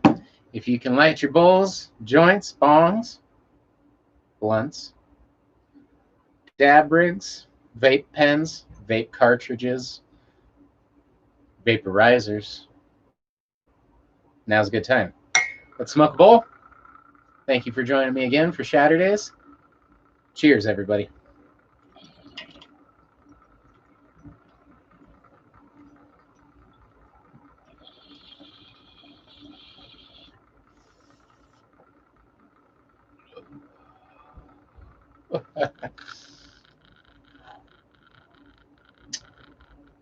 Hell yeah.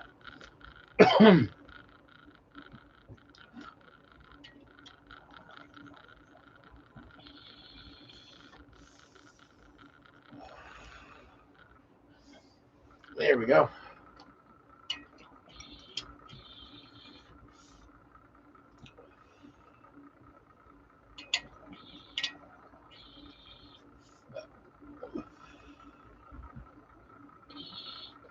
Woo! Woo! Woo! Let's clean that thing out.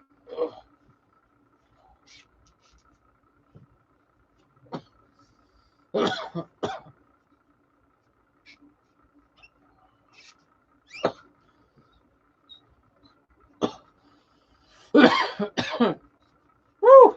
Cheers, everybody. That was a good one. Not death, earth shattering, but definitely plenty. And we're filling up the table. So, here we are. I got my phone still, as I say, I might have some pictures too. Sandy, I bet over time the camera lens is going to get covered in can of smoke grease. Yeah, some resin just over it, and dust and everything else, because things get pretty dusty in here. So, I got some different stuff, because it's always nice to have stuff and things.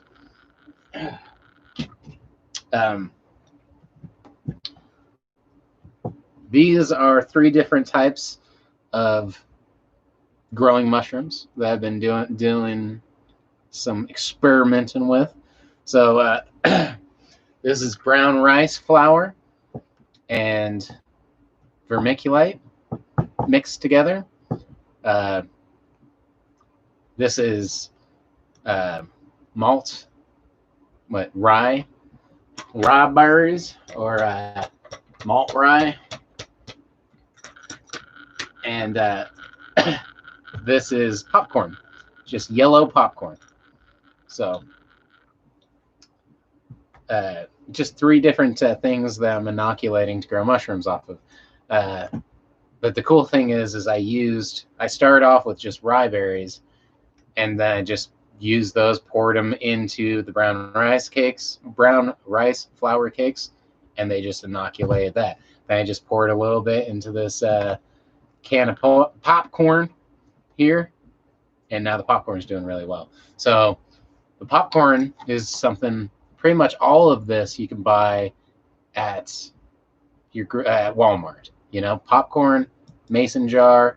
You could buy the microspore or micropore tape, and then you don't really need this injection port.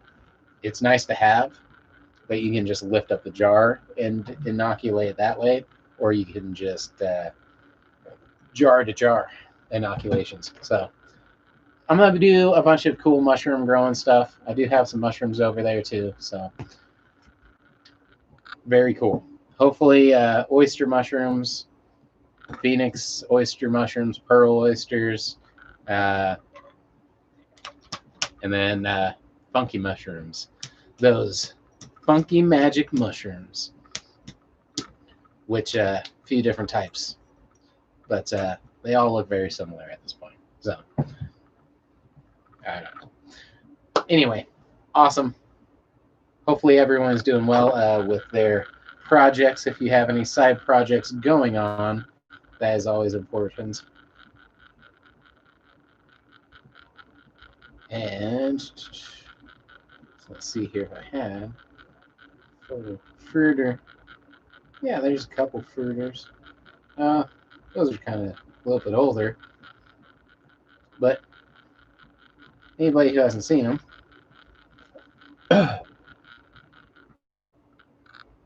that's my current setup.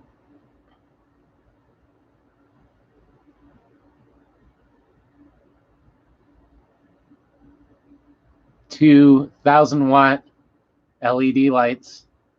Right now, 3 top feed deep water culture things, couple fans, humidifier, dehumidifier.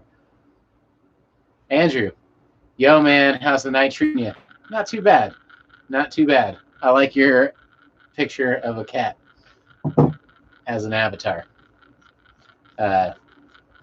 Never hurts. I've had a few black cats and they've always treated me well. Definitely not any unluckier than any other cat I've had. So there you go. But it's going well. Hopefully yours is going well as well. So cheers.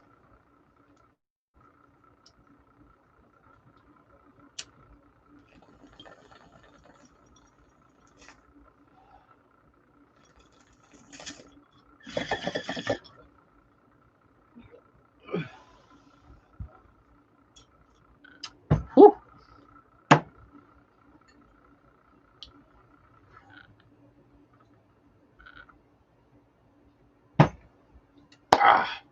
But yes, more mushroom stuff to come. Because this has gone well. I don't know if you can see how awesome that is.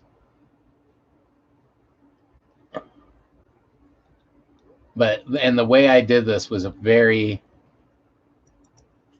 easy. I did this very easily. All right. Oh, Sandy, I just found out that psilocybin mushroom spores are illegal in California. Yeah, I think I've seen that. And I think New York, a couple other states, they are. I'm sorry. Sorry for your loss. Andrew, cheers, buddy. I just took a hit off of my bubbler, my boobler. I like bubblers. Pretty much, I like water in my pieces. So cheers. Let's spin that wheel of dabs. I'm trying to get a few in because it's getting a little late. But we'll see what we got. All right. So yeah, that sucks. I wish I could think of something offhand to help you do.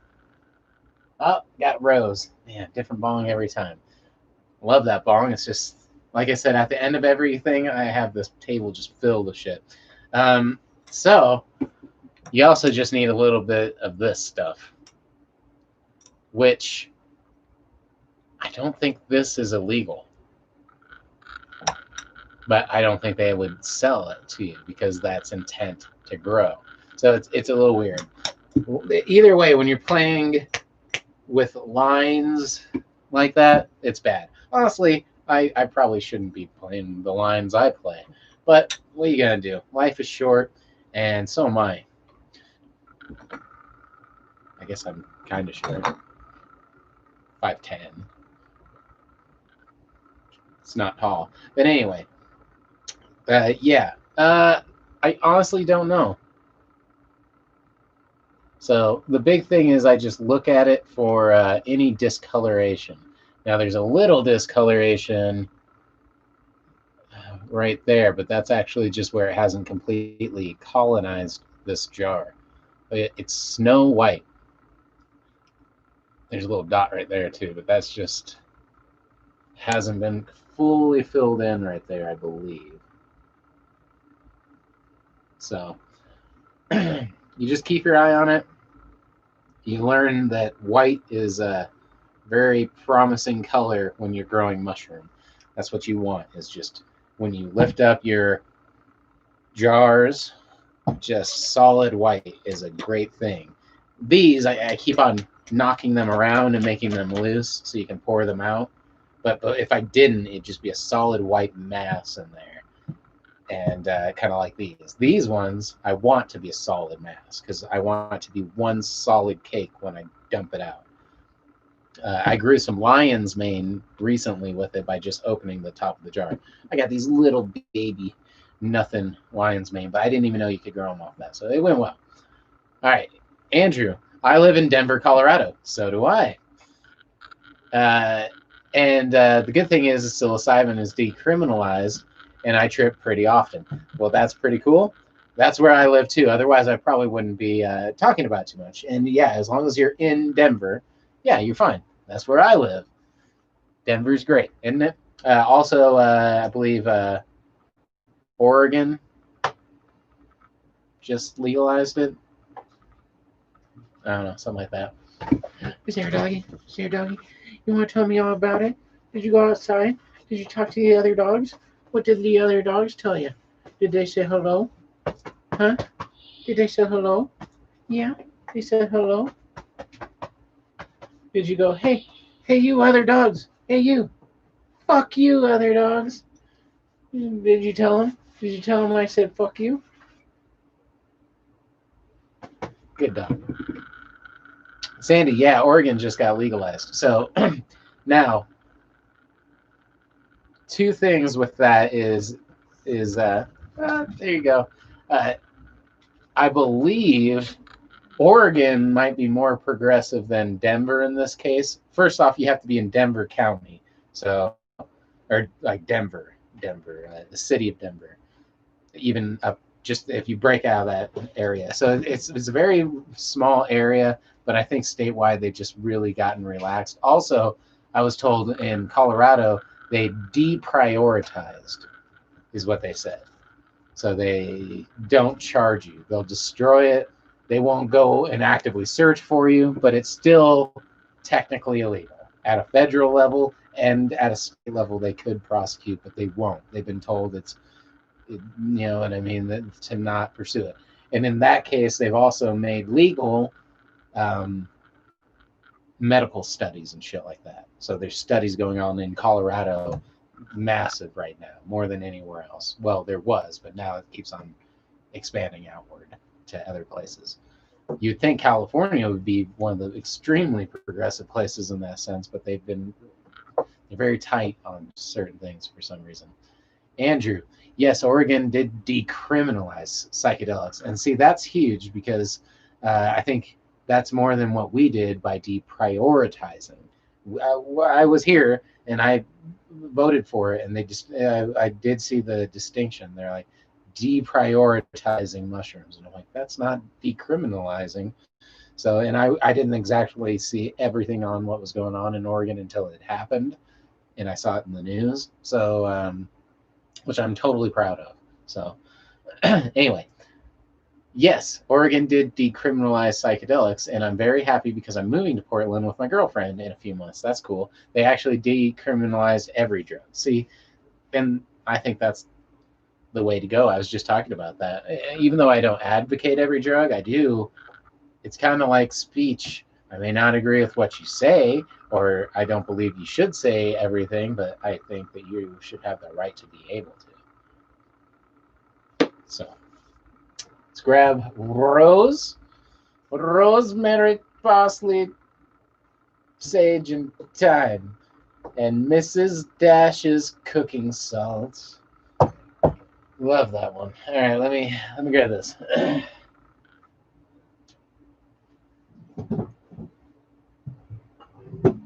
Bam. Why, hello. Oh, I didn't see you there.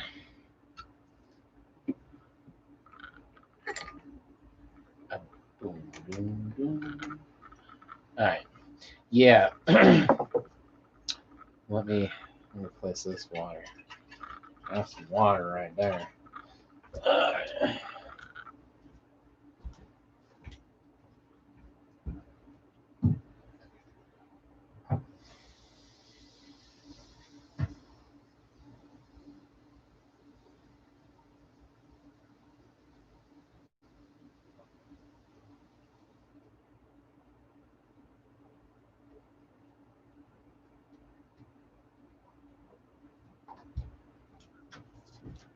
All right.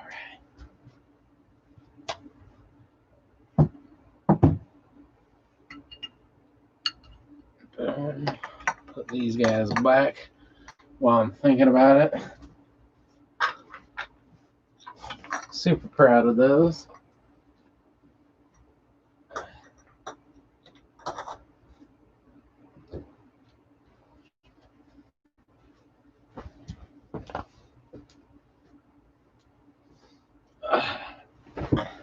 Yeah.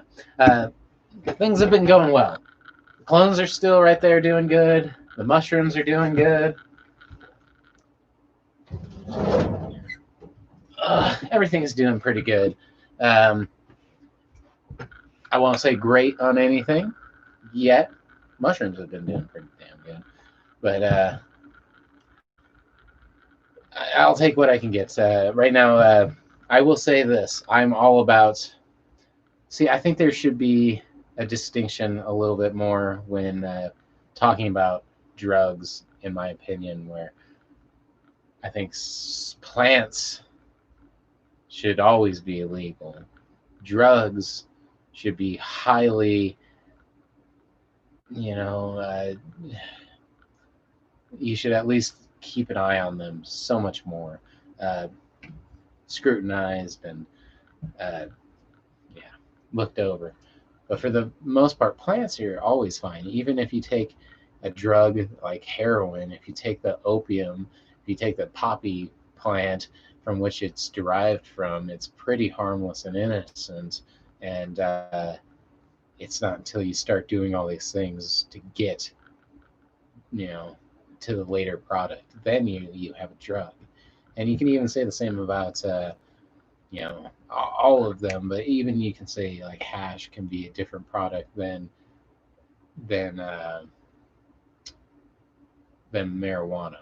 But the key with good hashes and the difference is when you're making cocaine out of coca, you are really trying to change. You're not bringing out the essence of the. You are condensing it, but you are changing it what the compound is. You know, you're using it as a way to make a drug. You don't. There's so many other compounds in there. The purest cocaine out there, it has sulfuric acid and all these other horrible fucking compounds that go into it, and that's the pure stuff. So it's not. You've taken again coca, which is a relatively harmless drug and can be chewed on and is chewed on all throughout the Amazon, and then you can turn it into this drug just like that. You could take a, but the difference is with hashes is you're trying to keep it as pure and refined and natural as possible. Mostly you can do other things. I've heard of opiated hashish from the Middle East that has fucking opium laced throughout it. I've heard you can break it open and you can see pink uh, veins of pink opium laced throughout the hash. So, that's really, it's opiated hash. So you can do things with it, and you have changed it. So even you can argue hash is a drug. I will say hash is a drug, unfortunately, although I love it. It's also there's an art of hash making that goes back thousands and thousands of years, which you can't say about most other, especially designer drugs that are less than a couple 100 years old, 100 years old, 50 years old, 10 years old. Every year shit comes out, but I do understand that you're changing the compound and the potential for changing it into a drug is very high. But for the most part, plants are very benign. You know what I mean? They're we've experimented with them long enough in their plant raw form. Most of the drugs I'm talking about, uh, pot, mushrooms, you know, you could just go and eat them. You just eat them. You can eat pot and get high from it. It's better to do other things to it, like cook it, smoke it, turn it, get extractions from it in one way or another. But you can just, the best way, really, the healthiest way is ingestion, and that says a lot about the the harmful, how harmful a drug is how if you could just eat a handful of it and be okay, live through it, then you're probably okay. Sandy, I heard about Neop- Neapolise Bliss. It's a black tarry hashish with white streaks of opium ash running through it. See, yeah, that's a good name. Now, I have my stepdad, my mom's husband. He was in Germany in the army. So during Vietnam, he was in war, or he was in the army, but he had already enlisted and was in Germany. So when Vietnam happened, he was already stationed overseas. So he didn't go. They didn't ship him to Vietnam, so he was able to get out and do his thing. So fortunately, he did well. But whilst in Germany, he did a lot of drugs. I believe he got kicked out on purpose. I believe his story, and I should reconfirm this. I should call him. He'd probably tell you that we couldn't get him off the phone, or I would. He's a great guy, but but so I believe he purposely got himself dishonorably discharged. He wanted to get out of there. All he was doing is getting fucked up anyway. And I believe he put a bunch of hash or something in his hat and purposely had it fall out in front of a sergeant. And like the sergeant didn't notice at all, so he had to pick it up and I believe it was something along that line. He was just wanted out of there, so he got kicked out way back then. And yeah. Anyway, whilst in Germany, he saw which it was at in during the 60s and 70s was like the heroin capital of the world, according to David Bowie and Iggy Pop, who went there to quit drugs. So I trust them, and but there's a lot of that shit going around, and yeah, he said that he would get, and it was pink veins. He said, "Is which the opium I've gotten. I've only gotten opium a few times, uh, long time ago, over 10 years ago. I didn't even know it was related to fucking heroin, related to the plant. I didn't know what these things were, but it actually has a very nice smell, and it was a very disorientating high, but it was a high. It was like getting like a really hard hashish or something like that.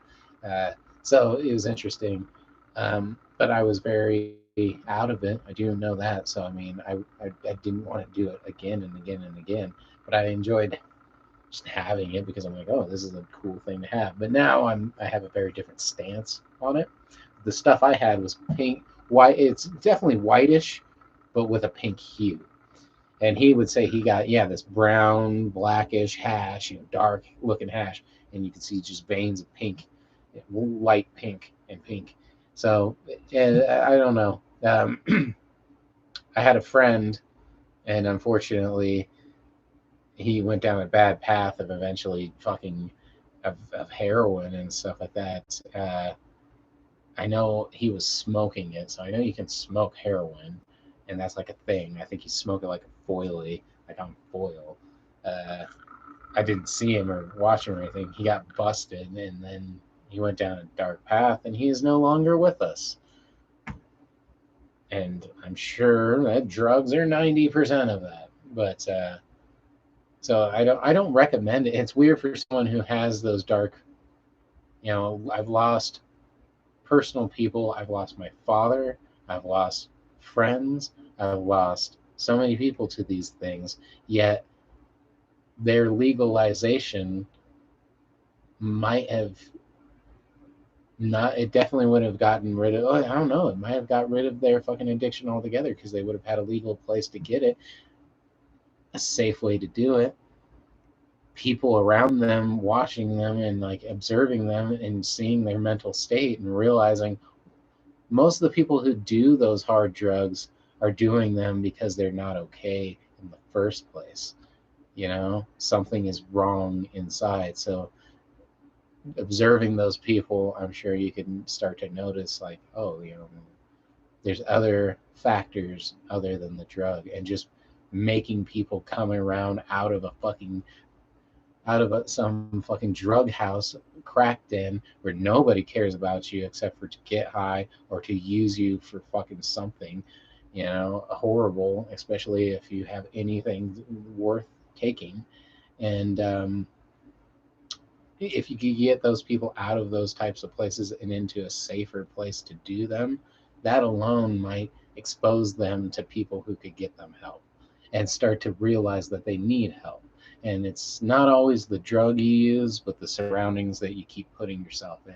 And if you disassociate where you're getting your drugs from where you're having these experiences, you'll start trying to get better, or at least that's a start. And it's a safer way to go. Like I said, people die in those fucking houses all the time. So it's just, and they're always exposed to children. It's always a horrible branching system. So I really, although I don't recommend and condone the use of it, I do recommend and condone the legalization of drugs for the most part. And all plants for sure. Again, to wrap that super long story back around, plants legal, drugs highly regulated. Even if that means hash that I have to buy like this. But the difference is hash, the hash I like to make, and I'm going to be teaching you how to make soon, hopefully if I have a decent amount, is all about extraction, not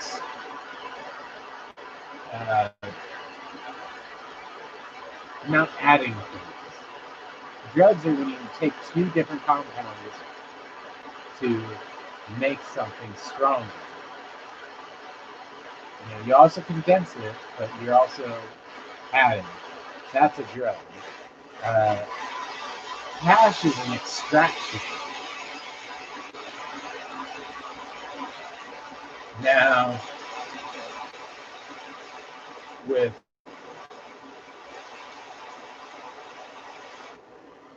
if you're not doing a water extraction, I think that's the only way you can clarify it as real, like a certain type of hashish. Like this stuff here is it's a butane extraction. So you're adding a volatile chemical in there, and then you're extracting it, and then you're trying to purge out that chemical. But you have added something. The goal is to get as much of that something out. And also, you're doing selective extraction is the goal. You're trying to only get the, terps out of there. And I don't know, it kind of declassifies that as a drug, in my opinion. That's the mighty low knock. Hey, buddy. Hopefully all is well. Andrew, hey man, would you recommend I try getting into dabs? I've never tried them, but I heard they're nice. So I recommend it more now than at the beginning. So, and by beginning I mean quite a few years ago. On that note, keep it real short and just say that. So cheers. I'm not going to, but cheers.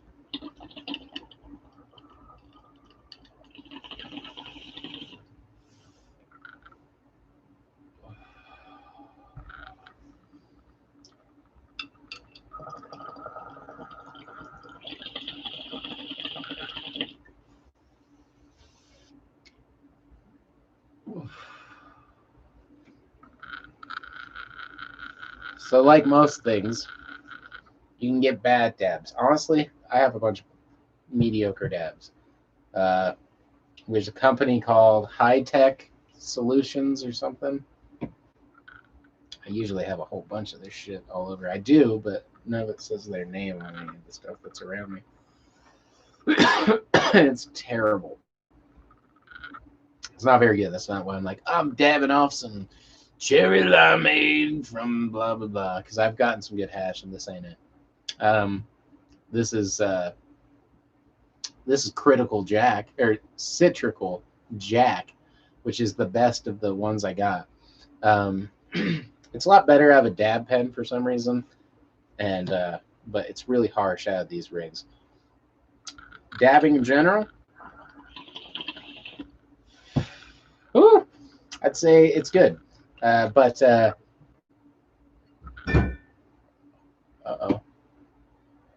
something fell over. And all the cats are here, so that's weird.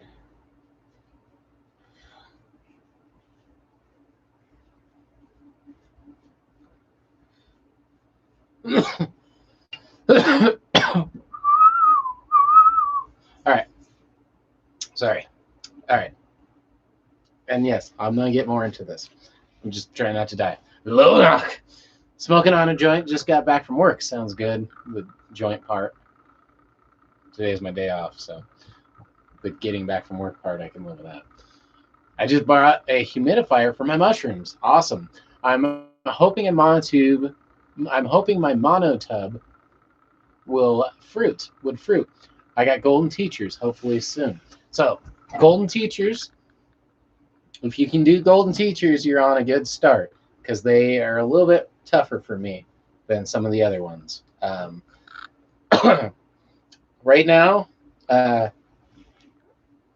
strongest I've had are the B+. And I know that a lot of people, they're very, they're like the most popular ones, and normally they're not what I wanted to grow, but I saw that they're like, oh, they're the easiest to grow, and they fucking are. They fucking go really strong. So I highly recommend those if you have any problem with the golden teachers. If you do well with golden teachers, which are probably like the next easiest to grow so far for me, I'd say right in there. Other than like oyster mushrooms, like edible mushrooms. But yeah, I hope that goes good. Now with the humidifier, you should be fine. I don't know if you have a humidistat to keep it regulated. I try to keep mine at about, I keep it set at like 95, which is like the highest setting, up above 99, which is just constantly on. So I have it as, it does it by 5 increments of 5. Which isn't the best. I have a pretty weird setup. I'm going to show exactly how it is. Lonak, the humidity is really dry. I have to mist more often.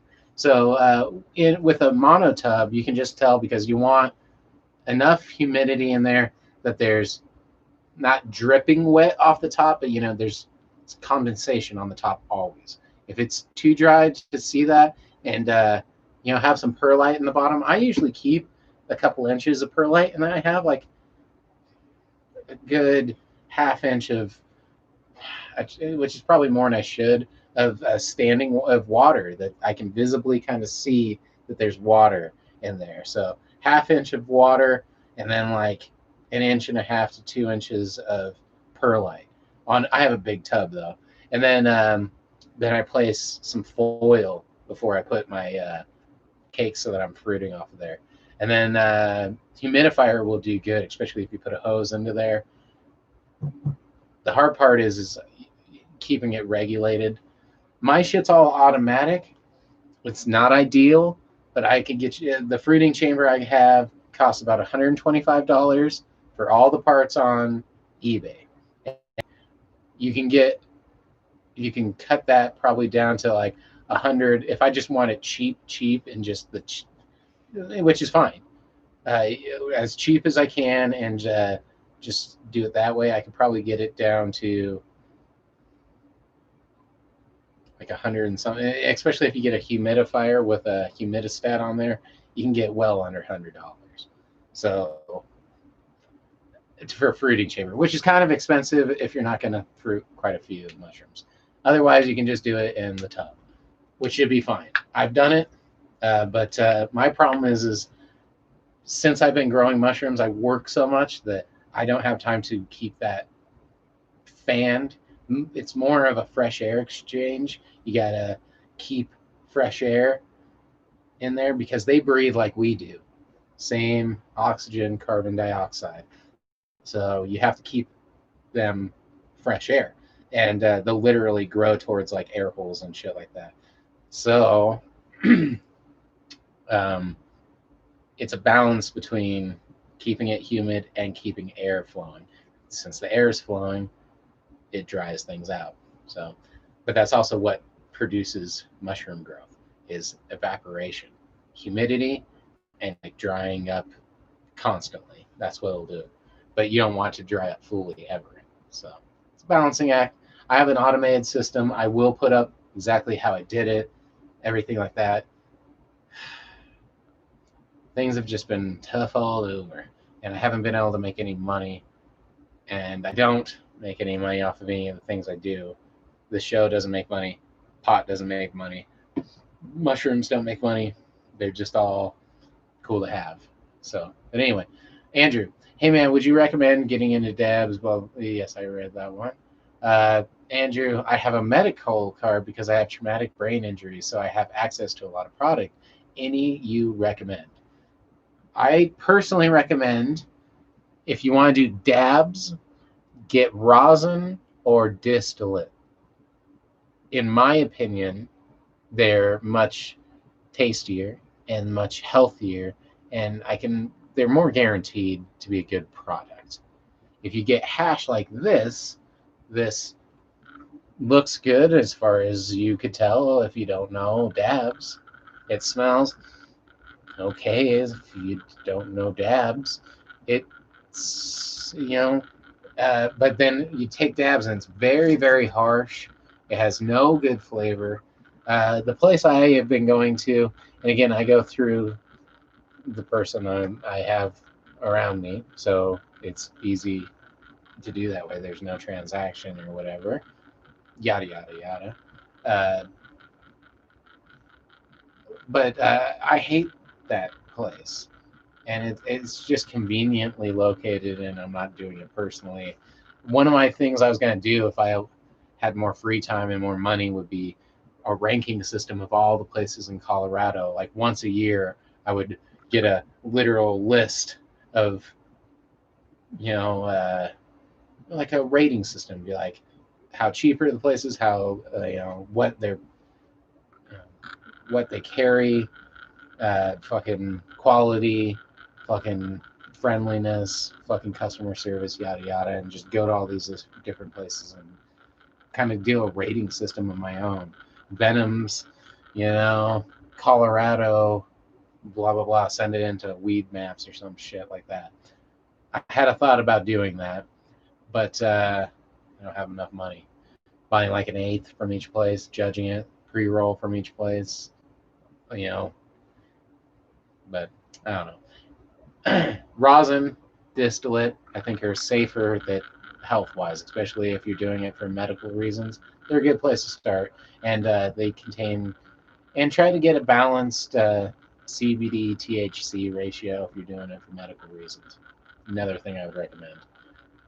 Lonoc, the humidity is really low and dry because I have to the humidity is really dry. I have to mist more often. I keep the humidifier on the lowest settings. I use brown rice. Then I use substrate. And lay down some coco coir. So, I used you inoculate whole pieces of brown rice and then put it in and then I use substrate. I'm not. I've used brown rice, flour, and vermiculite mixed together in like a tube. I just had them out in the cake like that. I just put them. Yeah, just away. I can get them out if you want to, but and then I have some cocoa core as my cocoa core and vermiculite mixed with a little bit of gypsum. Uh,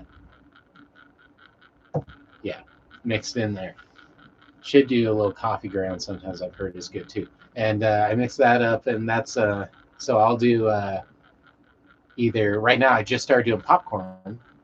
Did I show you all this stuff? Okay, you did the Uncle Ben tech. Okay, so that's what I was wondering. I have seen that. It's cool that worked.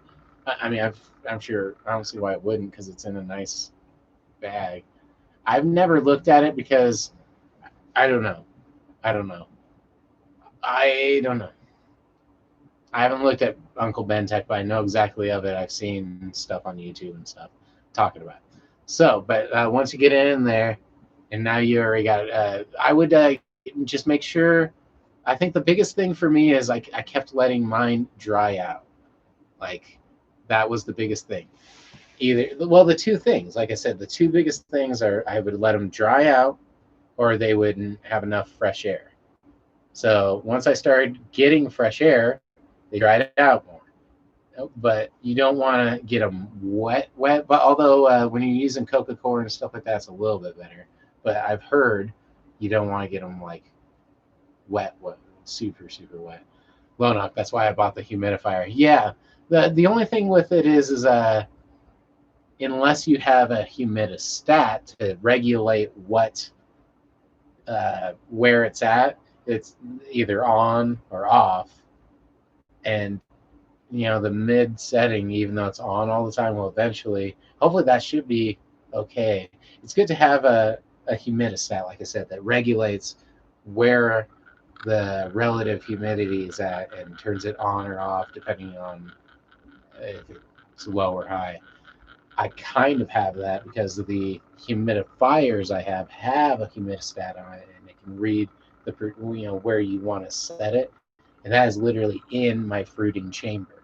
So, Lonoc, if I fall, I'm switching to the Z strain. If I fail, I'm switching to the Z strain. So again, the one thing I would recommend as far as strains go, because I've done, I think 5. I've grown B plus, Costa Rican, Hualtas, Golden Teachers, and that might be it. No, there should be one more. Hualta, Costa Rican, B plus, Penis MB, Golden Teacher. Right? Golden Teacher, B plus, Costa Rican, Hualta, Penis MB. I've grown those 5. And of those 5 types of mushrooms, B plus way outshined as far as just how strong and easy. And it's mostly what it comes down to is contamination is really strong on the contamination, and they seem to inoculate pretty fast, and they did eventually outperform. And then the Golden Teacher, I'd say, was up there, and then maybe the Hualtas, then the Costa Ricans, then the Penis Envy. And the Penis Envy is almost all. And you can't really get spore print from them, so you have to make sure you constantly have a supply of mycelium jar to jar and inoculation. So you have a jar set aside just to inoculate more jars, and then set a couple aside type thing, which I've gotten better, so I need to maybe try some more strains. All right. Lonoc, I've heard the Z strain is the easiest because it's really aggressive of what I've heard. I haven't grown it, so I don't know. I should try that. I wouldn't mind trying some more, doing another batch. I usually go to uh, a place and they do a four, four for it's like $100 maybe, somewhere in there, $115, which is way more than I have right now. Unfortunately, the cool thing about mushrooms is once you get going, you can use a little bit of your mycelium to inoculate a bunch more. That's what I've recently done. And one of the coolest things I've done is I've taken my uh, any type of grain to inoculate another, which I haven't heard people doing. So I've taken my brown rice uh, flour cakes and inoculated them with rye berries. Took my rye berries, inoculated the popcorn, took the popcorn, and you can inoculate the rye berries over the brown rice. You take a little piece of the brown rice flour cake has a bunch of mycelium in it. If you do it really sterile, you can put that into it. So it's completely interchangeable. So if you have some mycelium, it'll inoculate more, and that makes it very um, first off, it's very satisfying to grow. It's as fun as any plant, and it's so quick. I've been able to harvest many, many little mushrooms and eat many mushrooms in the time that I've had one pot plant growing from seed to plant. I've done the whole thing many times over. Took a little bit and grown a whole bunch more. So I really love that.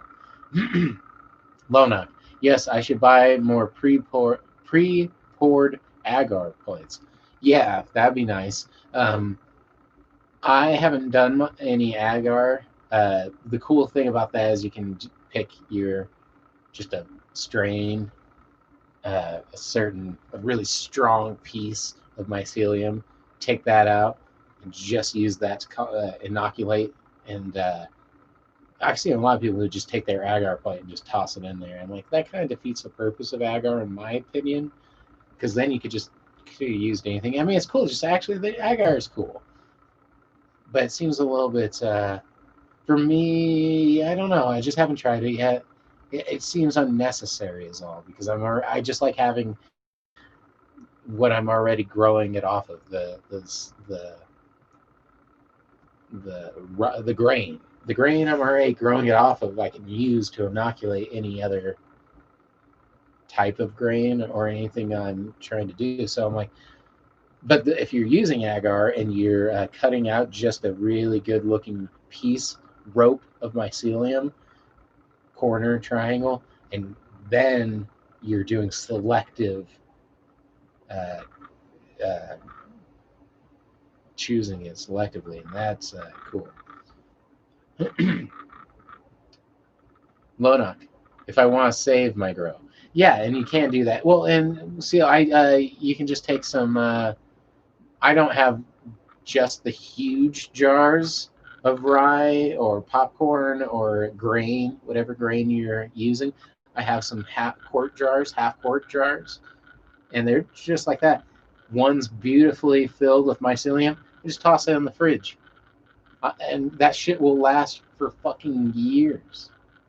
It's not. It's. I need to keep it way at the back, and it's very cold in there, and it just stunts its growth. It stops it. So if everything fucks up and everything dies, or I just want that old strain back again for some reason, I have some excess mycelium just stored away, just a jar, because I have plenty of them. And every now and then, if I know a good strain I like, I'll just put that away. Again, I'm not selectively picking. Agar has its ups, and they're little tiny plates, and that's sweet. And you can just cut off little triangles. So agar is dope. I haven't done it, and I've thought about just making my own because you can just get the powder and mix it. I just haven't done it. But I definitely recommend saving everything. And mushrooms are just fun. Like I said, I have ideas to grow mushrooms in my grow room for oxygenating my plants, or taking out the oxygen. And yeah, Lona, yes, sounds logical. So one thing I learned about mushrooms with me was I was trying to get them way too warm. And I thought, oh, the warmer they are, the faster the mycelium grows, which is kind of true because you get them cold and it just stops them. But You definitely don't want to get them past like even 85 in my experience. In my experience, if you have like a grow heating mat, seedling mat, which is what I use to inoculate my jars, I have it set to like 84 because if it gets a little bit hotter than that, fine. But if it gets a little bit cooler than that, it's not going to kill them. Cold won't kill them. Heat will. I've learned that. I had mine. I'm like, I'll set for 87, so at least. And then I had the little thermometer that keeps the heat just above the mat, so it wasn't really keeping it. Dude, the bottom of that mat got to like 100 degrees, and it just killed all that mycelium. The stuff that made it through I'm using, which I guess is impressive because it's able to outlive all that shit. But keeping things on the cooler side is very well not. Yes, 75 to 80. Yeah, that's more how. Well, I looked at a lot of things. A lot of people were saying, mid 80s. So, like I said, I had it at 86, and then didn't have my thermometer. I had a thermometer mid height instead of, or even just a couple inches up instead of on the mat. And yeah, so sometimes it'll take longer, but there's always, with patience comes good things. All right. It is about that time, but we're going to at least smoke a bowl. Do I have any other bowls? We'll smoke a bowl out of this guy here. Right now. And we'll spin the wheel and do both. So one more spin, one more bowl, and we'll call it a night. I'm going to do a bunch of mushroom stuff because and a bunch of pot stuff because there's a lot of things about the way I grow that I know it's old school, but no one has updated videos on how to do it the old school way, and it works okay for mine. But I'm gonna do that, and then I'll move on to the next thing when I can afford it. Right now, the nice thing was is I've had my equipment for such a long time, like fucking 10, 15 years, that I was just able to dust it off and fucking get it going again. Lonak, I'm smoking a joint. Yes, sir. Well, my fucking throat's fried. I wish I had some water, but here's to it. Here's to growing things. Like I said, it makes me so happy when I'm mentally feeling a little off and upset, unhappy, anxious, any of those things.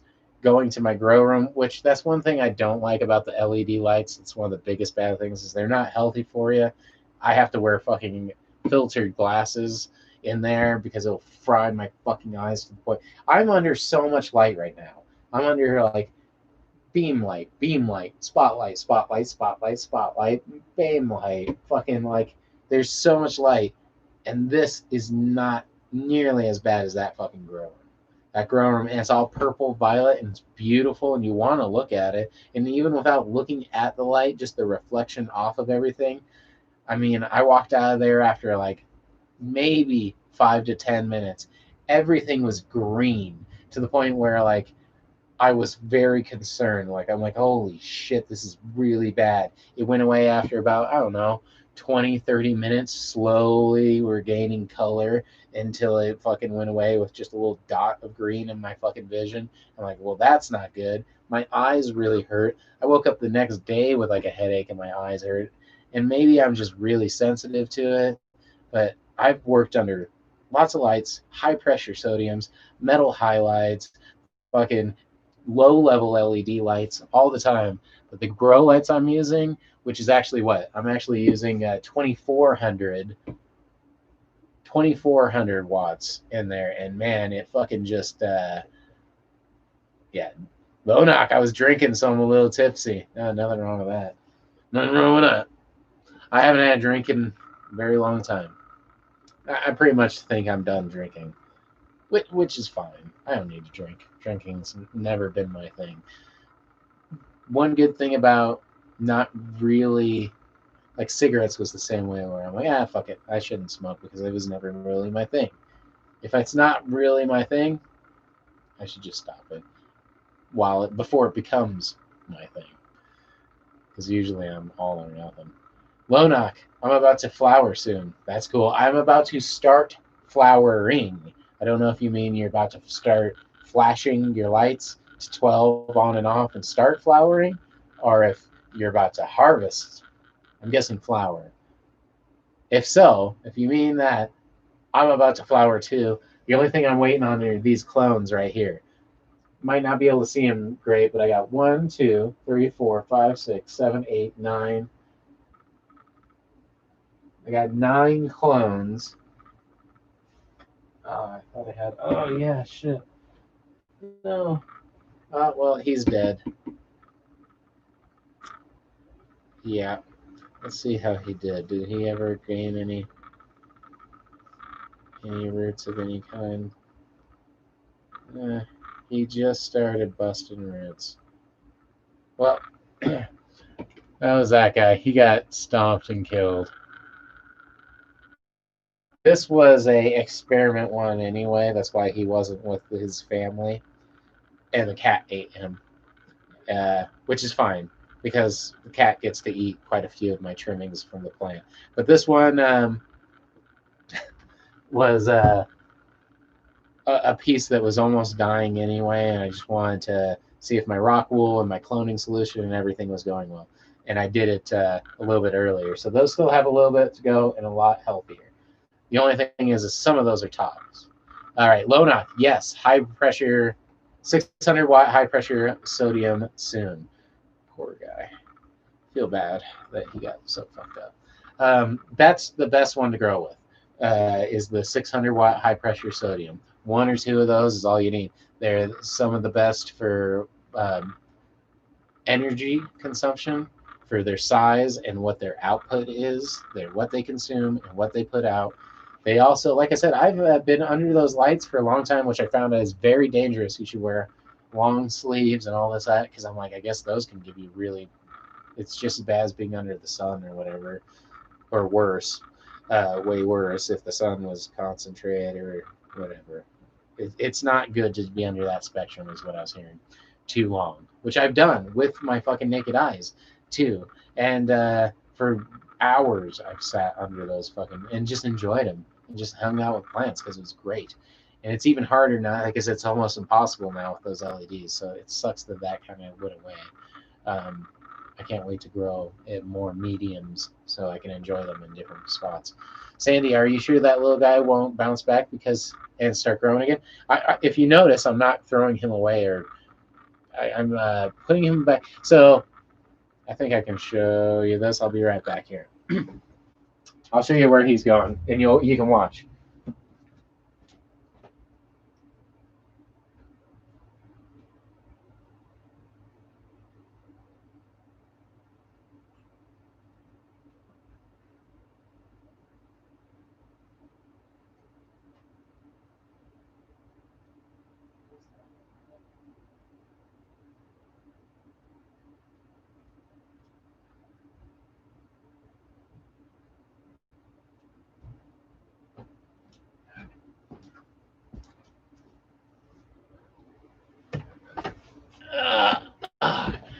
All right.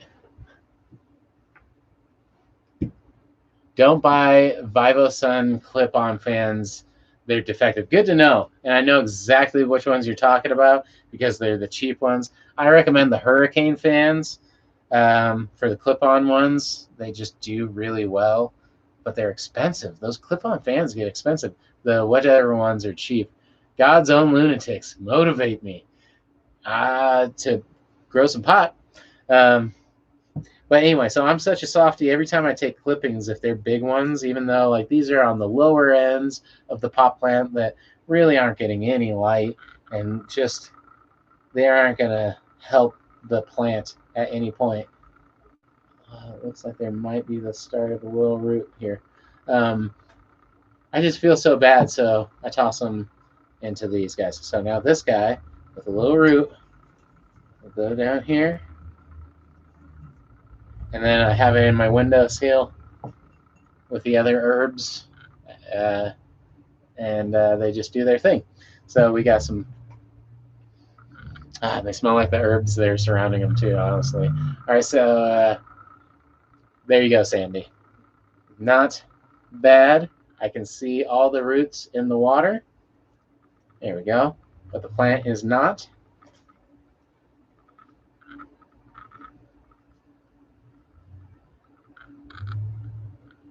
See them back there? There they are. There we go. So there's some clippings. And then Lonok, I need a clip-on fan to cool my light like a CPU.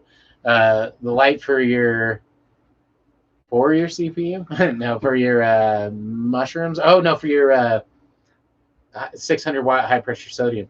So the whole reason I went to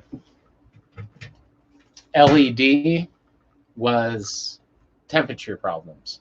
100%. I was running hot, and I used to run an AC, a nice ass, sick, fucking expensive $500-600 dope ass fucking air conditioning unit, right? Which I also put away because I didn't need it for a long, long time. And then when I went to use it, it broke down. You only get them fixed by LG. LG cost a fuckload to fix it. And I'm like, okay, that's unreal. And I started realizing I could take like half that money, put it into a sick LED light unit, and still save money, not have to put an air conditioning unit in there. So the LEDs is sick. I would recommend LEDs before maybe an air conditioning unit or the possibility. I think I got two 1200 watt LEDs for, maybe $300, maybe a little less. So it's not bad. Lonok, I'm at 250 watt because I threw the VivoSun VivoSun out. Yeah, fan out. So you turn down the setting a little bit. Yeah, that's to keep it cooler. So that's the thing too. You can try and do. But a fan alone is just not. You need a fan to get air circulating and away from the plants because it gets stuffy if not. But yeah, then the air, the temperature is what I was having a problem with.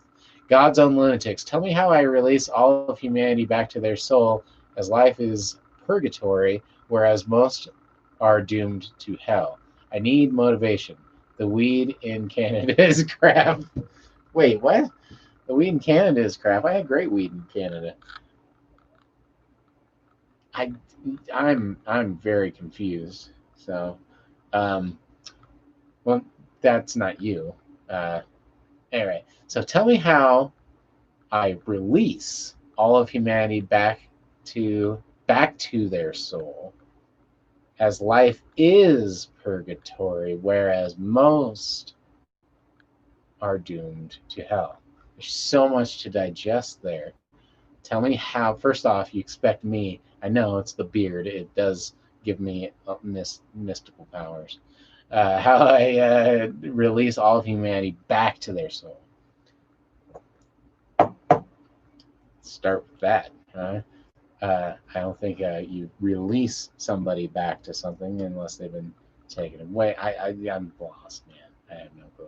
The weed in Canada is pretty good though. I got some. I've had good buds. When I was in Canada, the second I got off the plane, people were trying to fucking like sell me fucking like sitting down literally on like a brick wall, seeing me walking by. Pot, weed, kind bud. You need some like, and I'm like, yes, I do. One of the main reasons I like Canada was the ease in which I obtained marijuana. But I guess to wrap that up is if you have to convince somebody else to do something, then they lose their own judgment of finding it for themselves, and then it's kind of lost on them. I feel like it's nobody's place to tell someone else, just as I feel it's nobody's place to listen to anybody else. You got to look at that shit from within, and you got to tell other people to find it from within. If you can tell people to find it for themselves, that's the strongest way. Gods, I tried growing pot using infant formula. The plants shot up out of the dirt and ended up 3 feet tall before I found out they were male plants. Ooh. Well, that's weird about the infant formula. I don't know what's in it or where you heard that from, but it's kind of cool. In soil, I'm guessing you did. If they got 3 feet tall before you found out they were male, I've had problems sexing things too, but I've seen people sex things at like my girlfriend. I know she's like, I'll sex a plant at like a few feet tall, which these ones are very clearly female. I could sex these ones, but so I just got to be more picky. Pretty much, if I even have to question it, it's not. But if you look at these ones, I can clearly see the hairs coming out of each of the node connections. There's 2 little hairs there, and there's no pod of whatsoever. So that's good. All right. Oh, man. All right.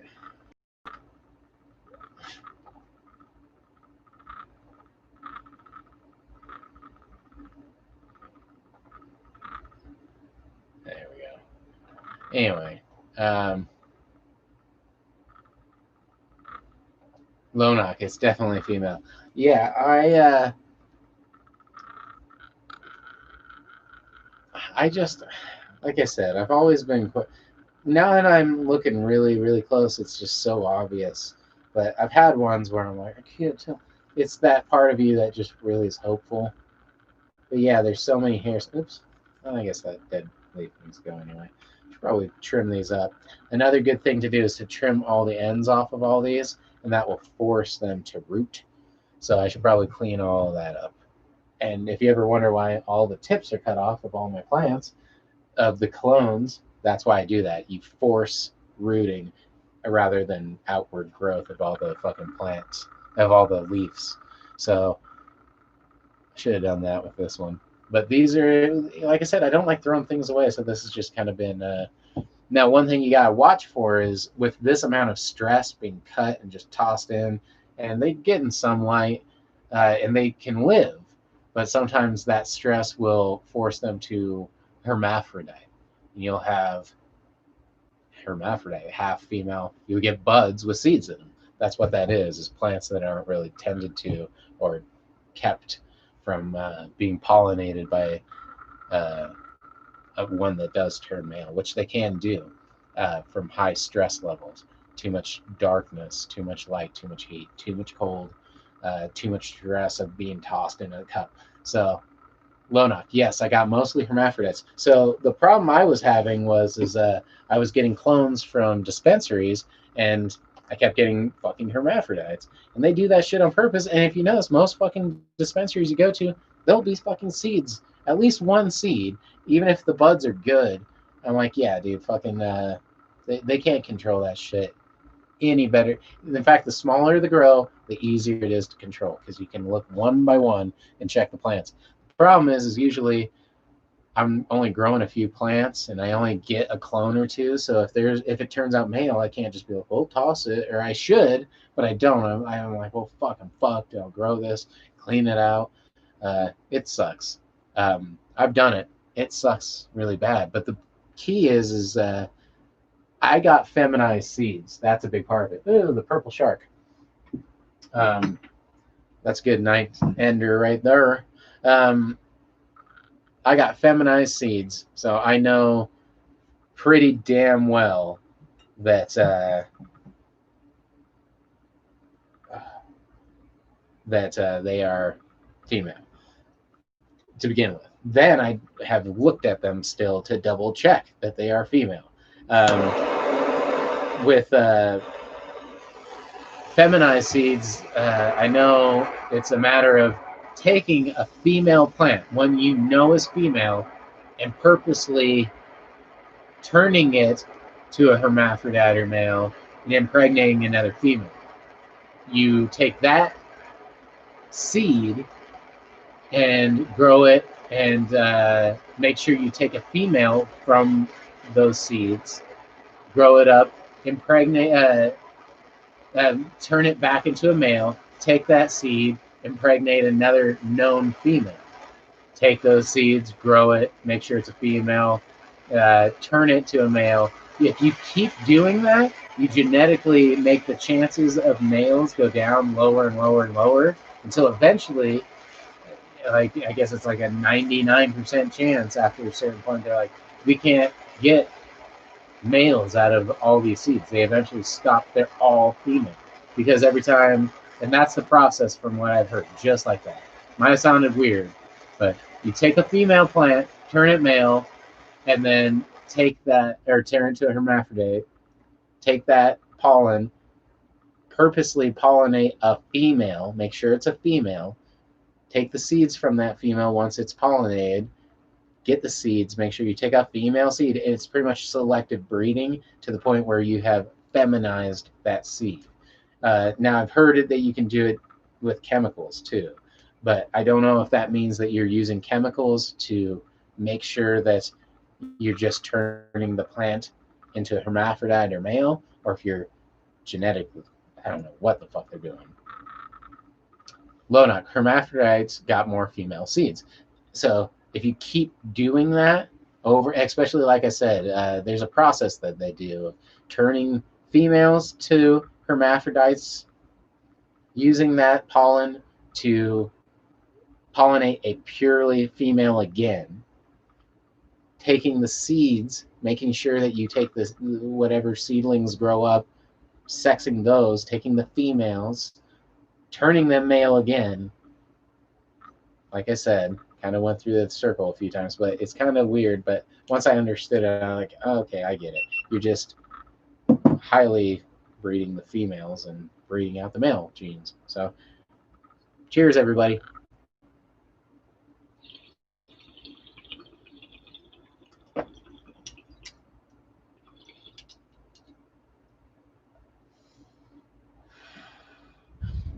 Unfortunately, it seems like a hard process that all my favorite growers don't really do.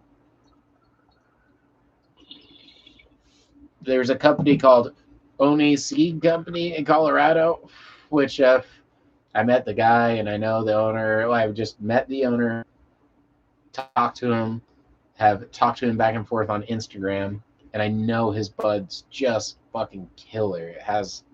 It's amazing. It's that bud, I'm like, oh, I haven't smoked bud like this in years. I love it. But he doesn't do feminized seeds, so I passed. The Planters of the Seed Company by Menda Dope, they don't do any seeds that are feminized. Subcool didn't do any feminized seeds. So Miss Jill was the only one I found out, which that Miss Jill and Subcool were making seeds together until they divorced and then Subcool passed away.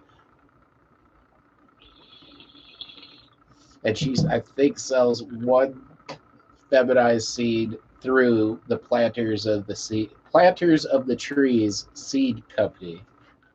And I'm gonna probably do that next, even though it's not exactly what I wanted to do. I really trust that company, and I trust that grower. She's the chick who invented Jilly Bean, which I never really smoked, but I've heard great things about it, and I've seen people grow it like a beast. So, all right, one last toke, and we're calling it a night. The goal is hopefully by maybe not this week, or this next week, I should say, but the one after. So 2 weeks from today, I should have a very confirmed case that these are going to make it a little bit better. I want to make sure for sure. They're doing very good. They're very green. They're just being a little slow, but they're doing good. Even that one that was dying did great. So these are going to be fine. I'm just going to start flowering my plants. I'll have the plants flowering. I'll have some mushrooms to show because in 2 weeks I'll have plenty of stuff growing. So by then, everything should be going to be doing good. So, hey, Venom, what you going to be doing for Thanksgiving? So, with the way the world is, unfortunately, everything's fucked. Uh, Definitely not a big thing. We are doing a family get together in the sense that I'm going to my sister's house. There's going to be my sister, my mom, myself, my girlfriend, and her husband. Not my girlfriend's husband, my sister's husband. That's funny. But low knock. I'm smoking a bowl for Thanksgiving, and I'm definitely smoking a lot of pot. Anyway, that reminded me of something. But we're gonna do it outside in the backyard and try to keep 6 feet and do the best we can because shit's really fucked up in Colorado. Trust me, I know. I work next to a fucking hospital, to a urgent care center, and so we're gonna try to keep a really social distance, vegan Thanksgiving because my sister, she and her husband are doing. They like vegan food. Let's just say that first off. So they want to do that. My mom is going at least vegetarian, if not vegan. Her husband is going vegan, both for health reasons, and yeah, mostly health reasons. And so it's gonna be like a vegan thing. So which is good for me. So I plan on having a good time, except for uh, I just want to make sure it's safe because I really care. That's all the people I care about. And another person has gotten COVID at my work, like so many people. For not that many people working there, a lot of them have gotten it. And none of them take that shit seriously, and they all fucking go out and fucking party. I just know it. And I'm like, because I know those kids. Those darn kids. So, and yeah, because that's what it comes down to. I've been invited to a lot of parties. Unfortunately, oddly, more parties than I had, mostly because my friend is doing promotions now, and I feel bad.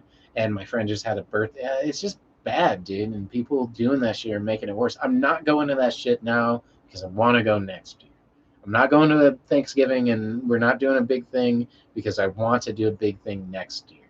I keep on having this vision in my head of when the walls come down, the invisible walls of fucking, you know, solidarity that we have to go through in order to enforce safety to those who are more vulnerable to that shit.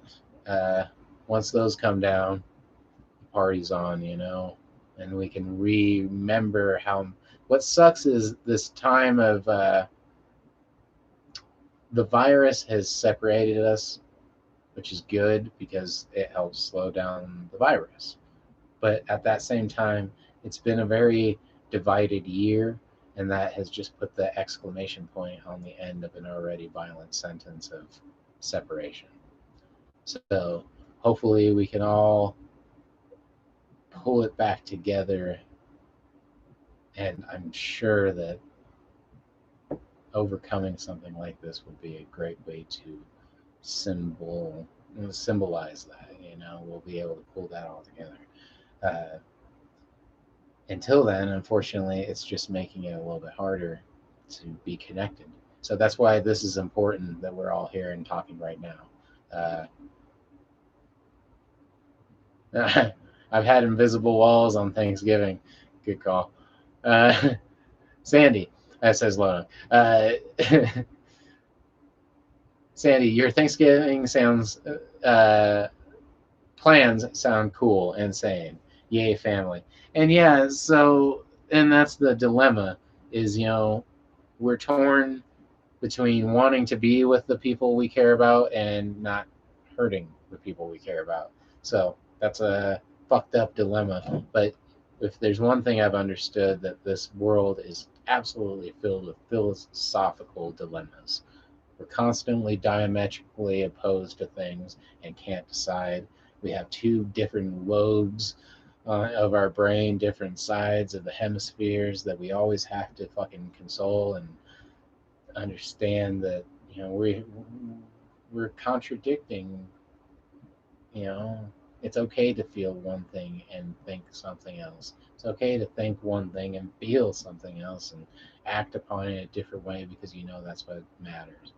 There's nothing more I want to do than just hang out. This is the longest I haven't seen my grandma in, you know, since I was able to reconnect with her after my family split up and all this bullshit. So I mean, it's been a little rough. I'm still extremely thankful for everything, and I'm starting to just take the ride as it has to be. The biggest key is I'm just trying to keep things alive, keep things happy, and in doing so, realize that that's where my sanity and happiness really comes from. You know. And my life, the whole essence of everything is keeping alive plants, animals, and the people you love and care about. You know, that's all you can do. And it's a short term thing because no matter how hard you try, things wither and pass on, and their energy is just transferred to something else to give it a shot. You know, it can be an inanimate object, but it'll take that energy and run with it. So we're all just you know, we're holding on to a little bit of it right now. You try and encourage others and help everybody you can. That's what I think while you're here. And then you just pass on that energy to someone else when you're gone, dude. You get buried in the ground, and plants and flowers will arise later on.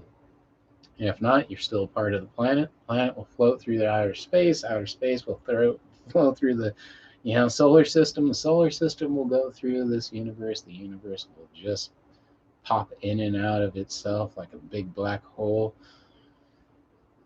And you're on to the next plane of reality. And once you've gone through all of them, you know, uh, I don't know. I don't think that you'd come back here because this is such a condensed, small amount of it.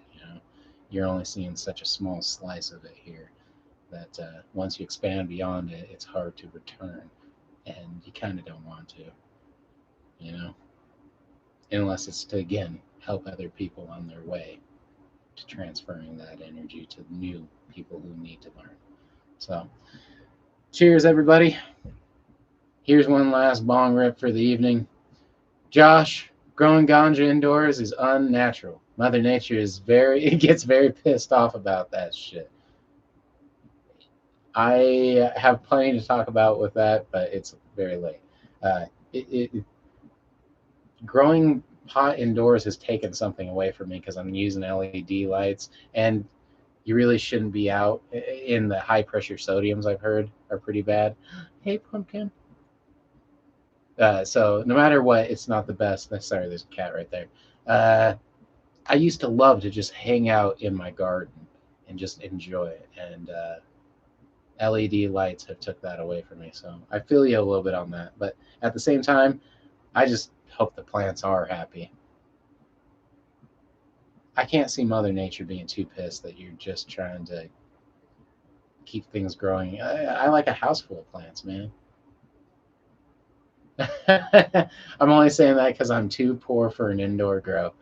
I want to. How about this? I'm too poor for a place to live to grow outdoors. If I could grow these outdoors and grow them huge and nice for free energy, I would.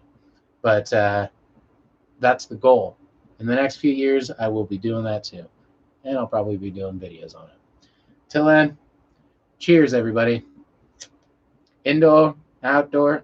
If that's the only thing we're fighting over and complaining about, we're in a good spot. I want to do both, especially the same strain, so I can have one bud of each and be like, this was grown outdoor, and try to simulate the same time. So the same time they grew outside is how long I want to grow it inside, get it really big somehow, and then be like, okay, side by side, do a blind comparison with all my friends and be like, which one do you like better?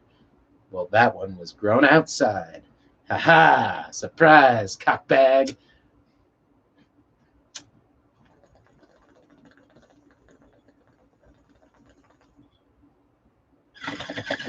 All right, everybody. Oh, I don't like smoking out my plant. It's like smoking out an animal or smoking out. I just don't like doing it. I know people who like to smoke or like in their garden. I'm like, man, I can't see that smoking in your garden is a good thing. You're like burning them right next to them. It's not good. So the mushrooms, I don't mind smoking pot around my mushrooms because they breathe like we do. They breathe in oxygen. So they're like, whatever, plant matter. We love that shit. We eat that shit. We shit that shit. But I don't like doing it. Anyway, good night, everybody. This is it. Pop that shit. Yeah.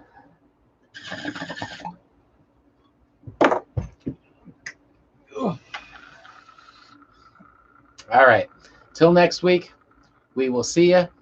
Take it easy. Be safe. Keep it keefy. Take it easy. Have a good one. Good night.